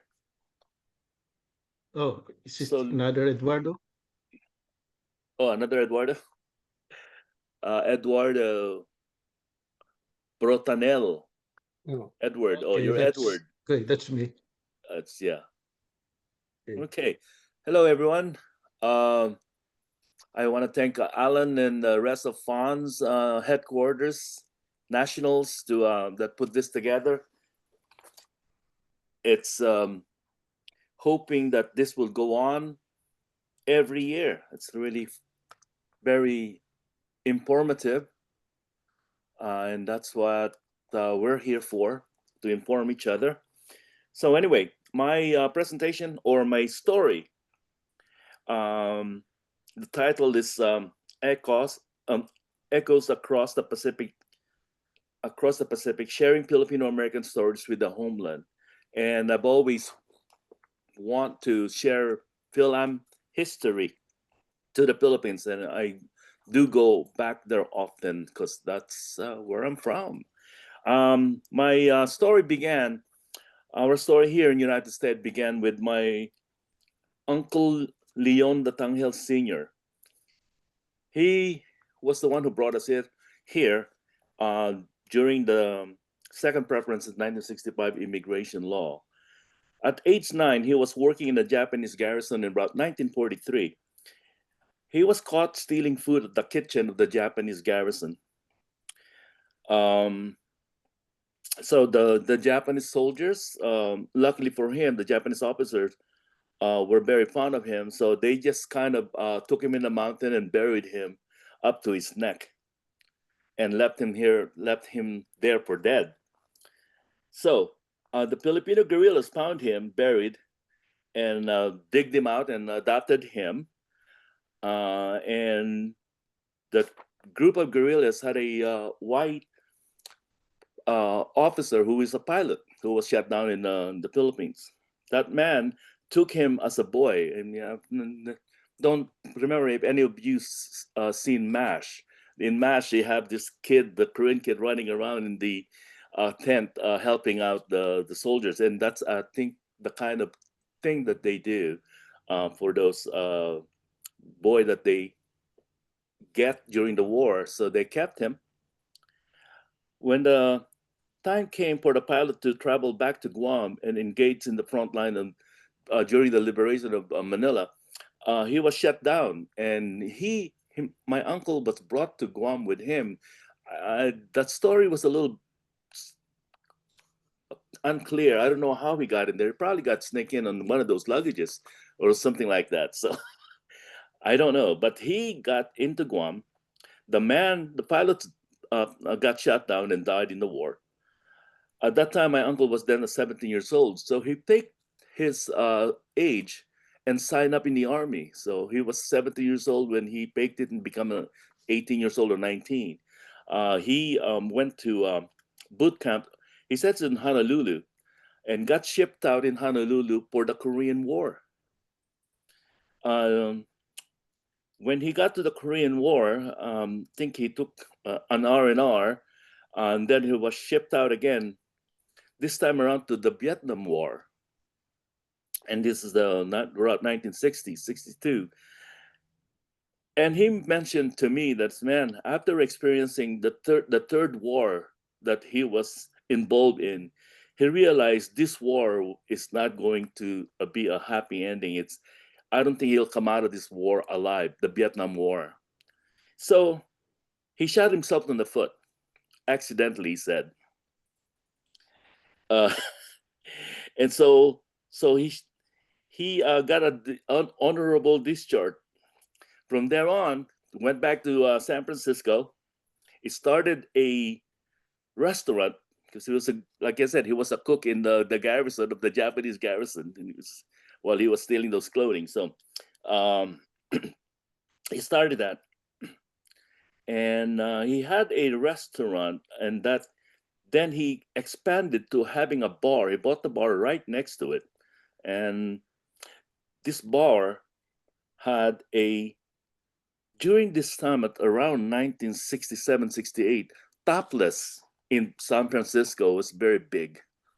So he had a topless show during Thursday and Friday during the happy hours. Unbelievable. Of course, I see all of this thing because he hired me as a busboy to clean up everybody. During Thursday and Friday, I'm happy to oblige. Okay. And so anyway, during the last 2 hours of Friday and Thursday and Friday, I think this thing gets really crazy. I need to get home to go to school the following day, so I leave at around 10 o'clock. But I hear stories that after the 2 hours prior to the closing, it became a bottomless and topless bar. So that's that. This area was the Townsend and Bluxom Street in the south of Market, where the San Francisco Giants Oracle Park, I think that's the name of it now, now is a house. But at that time, during the mid-60s, and during the time I was growing up there, it was a food warehouses, metalsmith, furniture warehouses, and printing companies before it became San Francisco Giants Oracle Stadium. So in 1965, my uncle petitioned my father, his younger brother, to come to the United States through of course, the 1965 preference, immigration family reunification preference. Since my father was a pressman in a famous Liwayway magazine publishing in Manila, he easily found a job as a pressman in TV Guide Publishing in San Francisco. This was, again, south of Market in San Francisco. This was 1965. In 1968, my father petitioned my mother and I and my 3 siblings. So in 1968, that's when I came in. We arrived in the US on February 2nd, and this is very memorable because it's my first time in the United States. This was a Friday, I still remember. We had a big dinner of hot dogs and Kentucky Fried Chickens, salads. And since my uncle's girlfriend was a white woman from Illinois, it has to have the white meat breast only chicken. So we never knew that. My family and I, especially my siblings, were just looking at each other and said, man, these are big hot dogs. I've never seen such big hot dogs. And we really realized the following morning that was a kielbasa and Portland sausage. It's not a regular hot dog that you see on the street, right? I said, so okay. Woke up the following morning, look out the window, fogs. It's like, man, it's like we're in Dracula movie here. Then we saw big cats because it's furry. This is February. It was kind of cold winter. And so, man, these cats are big. Then we looked at each other again. Shit, everything in America are big. Hot dogs, cats, everything. So anyway, that was the first impression. That was Friday. So Saturday, just hanged around, playing. On a Sunday, which is the 4th of February, remember we came in on the 2nd. My uncle took us to San Francisco Zoo and the Playland on around Highway 1. First time we tasted French fries and the famous hamburger that Wimpy usually eat. Remember Wimpy, the Popeye the Sailor Man? We only see that on TV. We don't know what the hell that is. So we finally, oh, this is what Wimpy likes. All right, Doggy Diner. That was in San Francisco. So that was Sunday, and on Monday, on the same 5 days that we were there, on Monday we got signed up. This is in February. So on Monday we got signed up in the Unified School District of San Francisco. So to get our school, that school that we need to go to. Tuesday, there I was, 7 o'clock in the morning, sitting in the homeroom with Miss Johnson. My name has changed from Eduardo Datangel to Ed Datangel. I can remember what Maria Batayola, Maria, the presenter earlier, that they needed to change the name because the teacher can't pronounce Datangel. So he changed from Eduardo Datangel to Ed Datangel. So that was that. And then I figured that I needed to go to the gym after the homeroom. The gym, my first class in gym was at 7 o'clock in the morning. And that was a shocking thing because all of a sudden I signed up and the teacher goes, "Do you have any uniform?" I said, "No." "Oh, you need to get your gym uniform." And while I was doing that, I saw kids running around naked, going to the showers. We've never did that in the Philippines. So they play one hour of sports in a physical education. Then they have to get out and get a 3-minute shower and then go back to the class. I was shocking to me. While these kids was running around snapping each other's towels, I've never seen. So that's another culture shock. That Eduardo, you gonna wrap it up, please? Oh, okay. I didn't hear any sound yet. Anyway, to make a long story short, that was my experience in the American culture shock that I went through. And after that, again, I met everybody through Peter Jamero. I saw the Forgotten Asian book. I saw The Past and the Present. I got introduced to San Francisco FANHS. I got really involved. I met Leonard Luna with Bagong Diwa Dance Troupe and Alleluia Panis. And I was really involved with them. And that's when I started bringing in a lot of traditional Bangsamoro or Mindanao culture to my stores. And okay, thank you, Eduardo. Sure, people might want to look through his browser because he's doing some interesting things in the Philippines with some of our American Filipinos here. Thank you. Our next presenter is Ed Bontanel.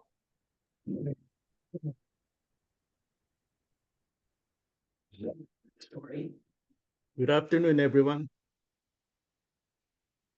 Some of you may have read my bio, wondering why I migrated to the United States after college in 1976, when my father was a manong in the United States and a veteran of World War II.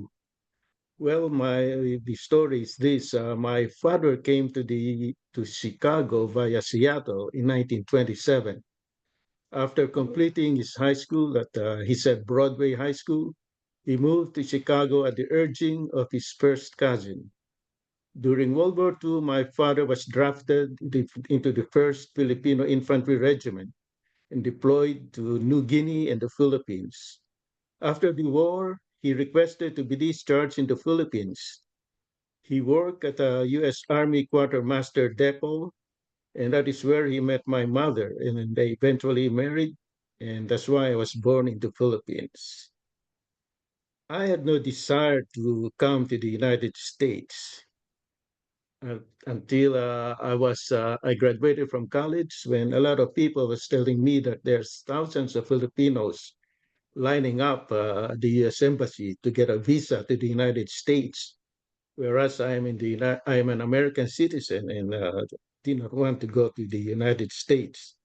So that changed my mind, and I went to the United States in 1976.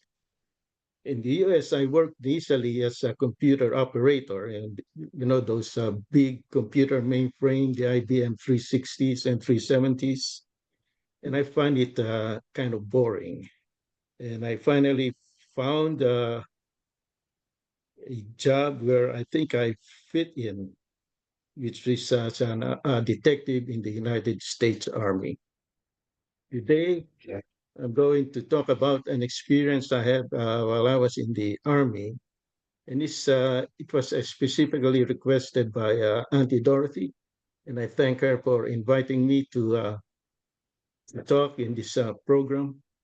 I titled it A Filipino American Perspective, Reflections on 9/11 at the Pentagon. On the early morning of September 11, 2001, I traveled with Chief Warrant Officer 5, Dave Adams, to Newark, New Jersey. As we were en route to Fort Monmouth Criminal Investigation Division Resident Agency, I could not have imagined how drastically the New York City skyline I saw on the distant horizon during the flight would drastically change within just a few hours. While conducting a staff assistant visit at the resident agency, Dave and I received shocking news. A plane had struck the World Trade Center. Moments later, we learned the Pentagon had also been hit. Realizing the gravity of the situation, we knew we needed to return immediately to our office at Fort Myer, Virginia. With all airports closed, our only option was to drive back. I joined Dave, Special Agent in charge Robertson, and Special Agent Wall as we made our way to Washington, D.C., using the Fort Monmouth CID duty agent vehicle. Expecting significant delays and heavy congestion, especially with New York City effectively shut down, I was surprised to find the roads nearly empty. It wasn't until we reached Fort Myer Right Gate that we encountered traffic, held up by thorough security checks. Arriving at the Pentagon that afternoon, I was met by the sight of smoke still billowing from the building and occasional flames leaping from the damaged roof. The courage and commitment of the firefighters working atop the Pentagon immediately struck me. All around, medical personnel, law enforcement officers, and additional firefighters stood ready, awaiting their turn to relieve those already engaged in the response. The scene was chaotic, yet there was a clear sense of order. Each agency present was following a coordinated plan. The FBI evidence team, together with CID agents from the Washington district, from where I was assigned to as an assistant operations officer, and CID headquarters worked side by side to recover plane debris and other crucial evidence.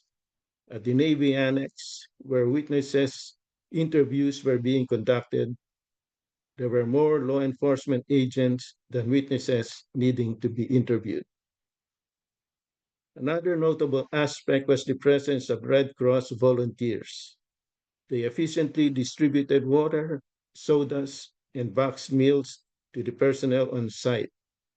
Their preparedness and organization underscored that they too had contingency plans for such emergencies. From the moment I arrived, the sheer physical devastation at the Pentagon was overwhelming. Despite knowing lives had been lost, the true human cost did not fully register until around 7 p.m. when I encountered the wife of a command sergeant major. She anxiously searched for her husband, who worked at the Pentagon and had yet to return home or make contact. Watching her pace the scene, desperate for information, brought the reality of loss and grief into sharp focus. It was a sobering reminder that many families were enduring the same uncertainty and pain. That evening, I was assigned to lead the night shift at our newly established Emergency Operations Center. For the following 2 weeks, I managed requests to investigate suspected terrorist activities and oversaw the CID task force night shift which assisted the FBI in searching through the Pentagon debris and rubble. During this period, a CID team recovered the black box from American Airlines Flight 77, the plane that the terrorists crashed into the Pentagon. A few months later, I was one of those interviewed by US Army historians about my experience on September 11. This oral history is now part of the record and can be accessed online. Doing a Google search, you may just enter my name, followed by Oral Histories 9/11, and hopefully it will show up. Thank you very much.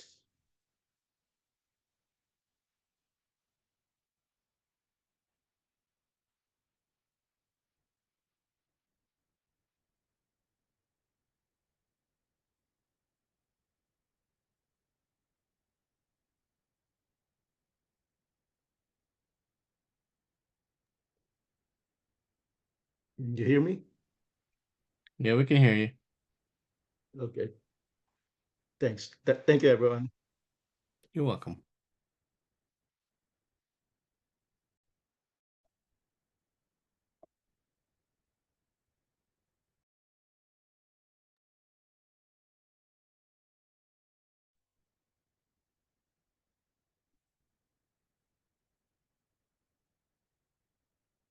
Thank you, Ed. I think we're wrapping up now, unless we have any questions that are put in the chat or any for our panelists.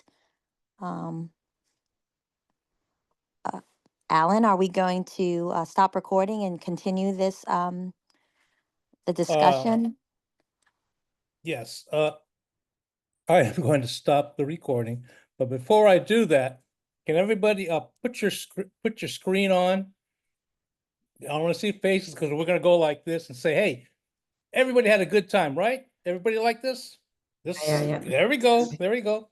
And while we're wrapping up, Auntie Dorothy, would you like to say a few closing words there, Auntie Dorothy?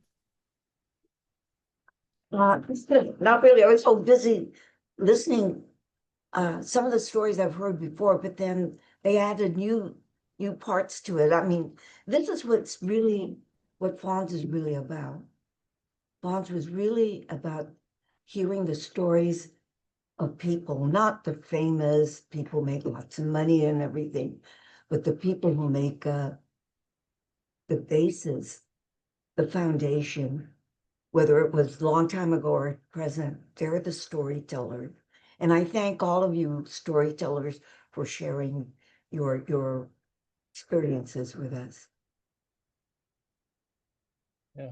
Yeah, it's very unique, the post 1965 stories, because I remember when I left Seattle to go to the East Coast, I had a friend that set up his dental practice in Richmond and didn't like Richmond too well, so he said, why don't you try Norfolk? And I didn't realize Filipinos lived here. You don't see them in the history books. You don't know nothing about it. I said, Auntie Dorothy, Uncle Fred, there's Filipinos here in Norfolk, Virginia. And we were all shocked. And then all of a sudden you start putting together the Navy story, the nurses, and being in Norfolk, Virginia, they were that first generation that settled in Norfolk, Virginia. And the community here is very, very vibrant. We have a tremendous Philippine Cultural Center. You'll hear about the what you call it, the genesis of a lot of the Filipino student organizations on campuses. They weren't even here on the East Coast when I came. They have set up a not brand new, but back then, one of the first intercollegiate network dialogue where you had a cumulation of various colleges that gathered together, and they have annual conferences to gather and just share information and to network and that kind of stuff. But the whole thing was when I first went over here, I was a lost generation. Either everybody was older than me or younger than me. And so a lot of the students there, they couldn't believe I was their parents' age. And I didn't have an accent. And then a lot of the people that were there, the older people, they had a lot of misconceptions as far as what a Pinoy is. In other words, there was a lot of stereotypes about the Monongs when they first came here. So basically, I got involved with FANHS to set the record straight. There's a lot of myths out there that we need to get this what do you call it, set the record straight. So I did the best I can to tell them that, hey, you talk about the brain drain. Everybody talks about post 1965 being the brain drain. I contend the first brain drain came in the 1920s when my father and my uncles came to this country. Because if you were going to come to America at that time, you didn't need no visa or anything like that. You had to pay your way, a steerage, you had to pay your way on the ship to come to America.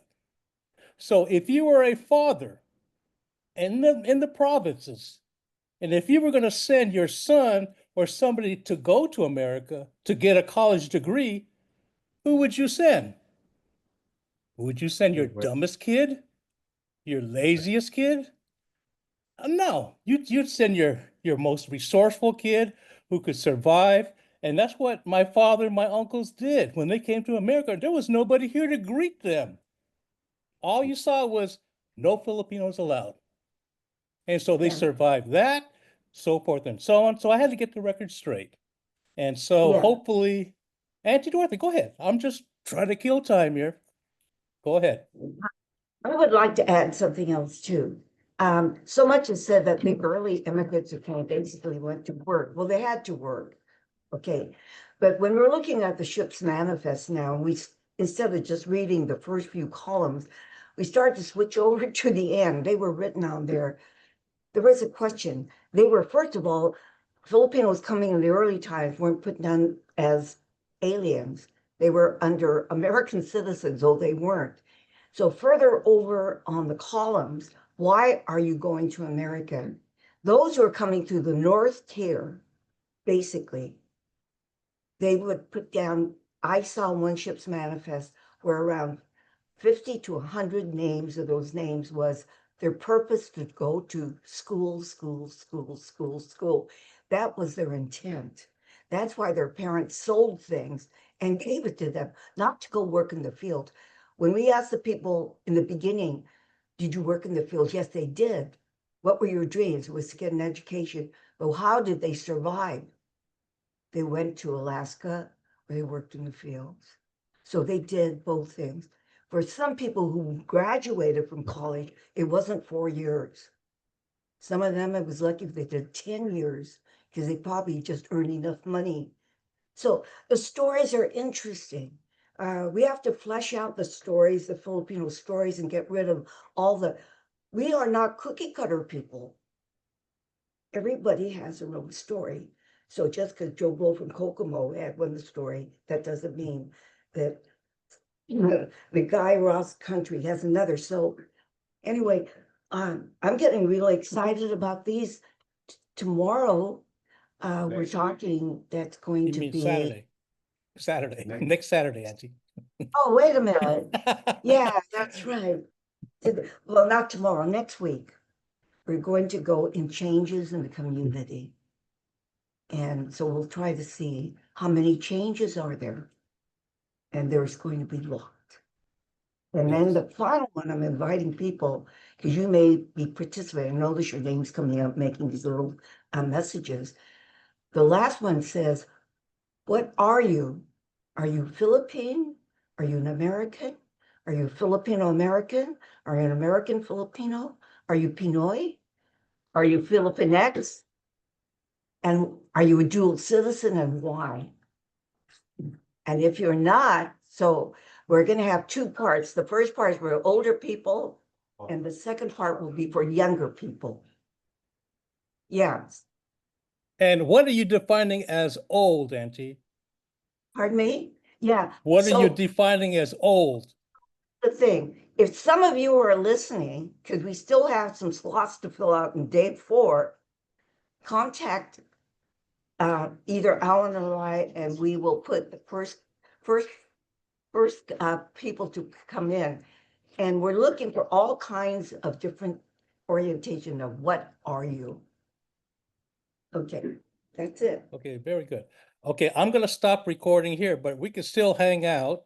If you guys have any questions or you have to say, if you have any comments about what you've been seeing the past 2 days, it'll be very beneficial to those who have participated, for those that have had organized, those that had to do a lot of the legwork here that I think, you all should become members of FANHS. You know what I'm saying? In our chapter, if you got no chapter, join our chapter. For today only, you could join for $20. Okay? And what does that buy? You know what $20 is today? That's to go to a movie and buy a bag of popcorn and a Coke. No, you Anyway, appreciate that. I gotta let me stop recording. Hold on. How much is it?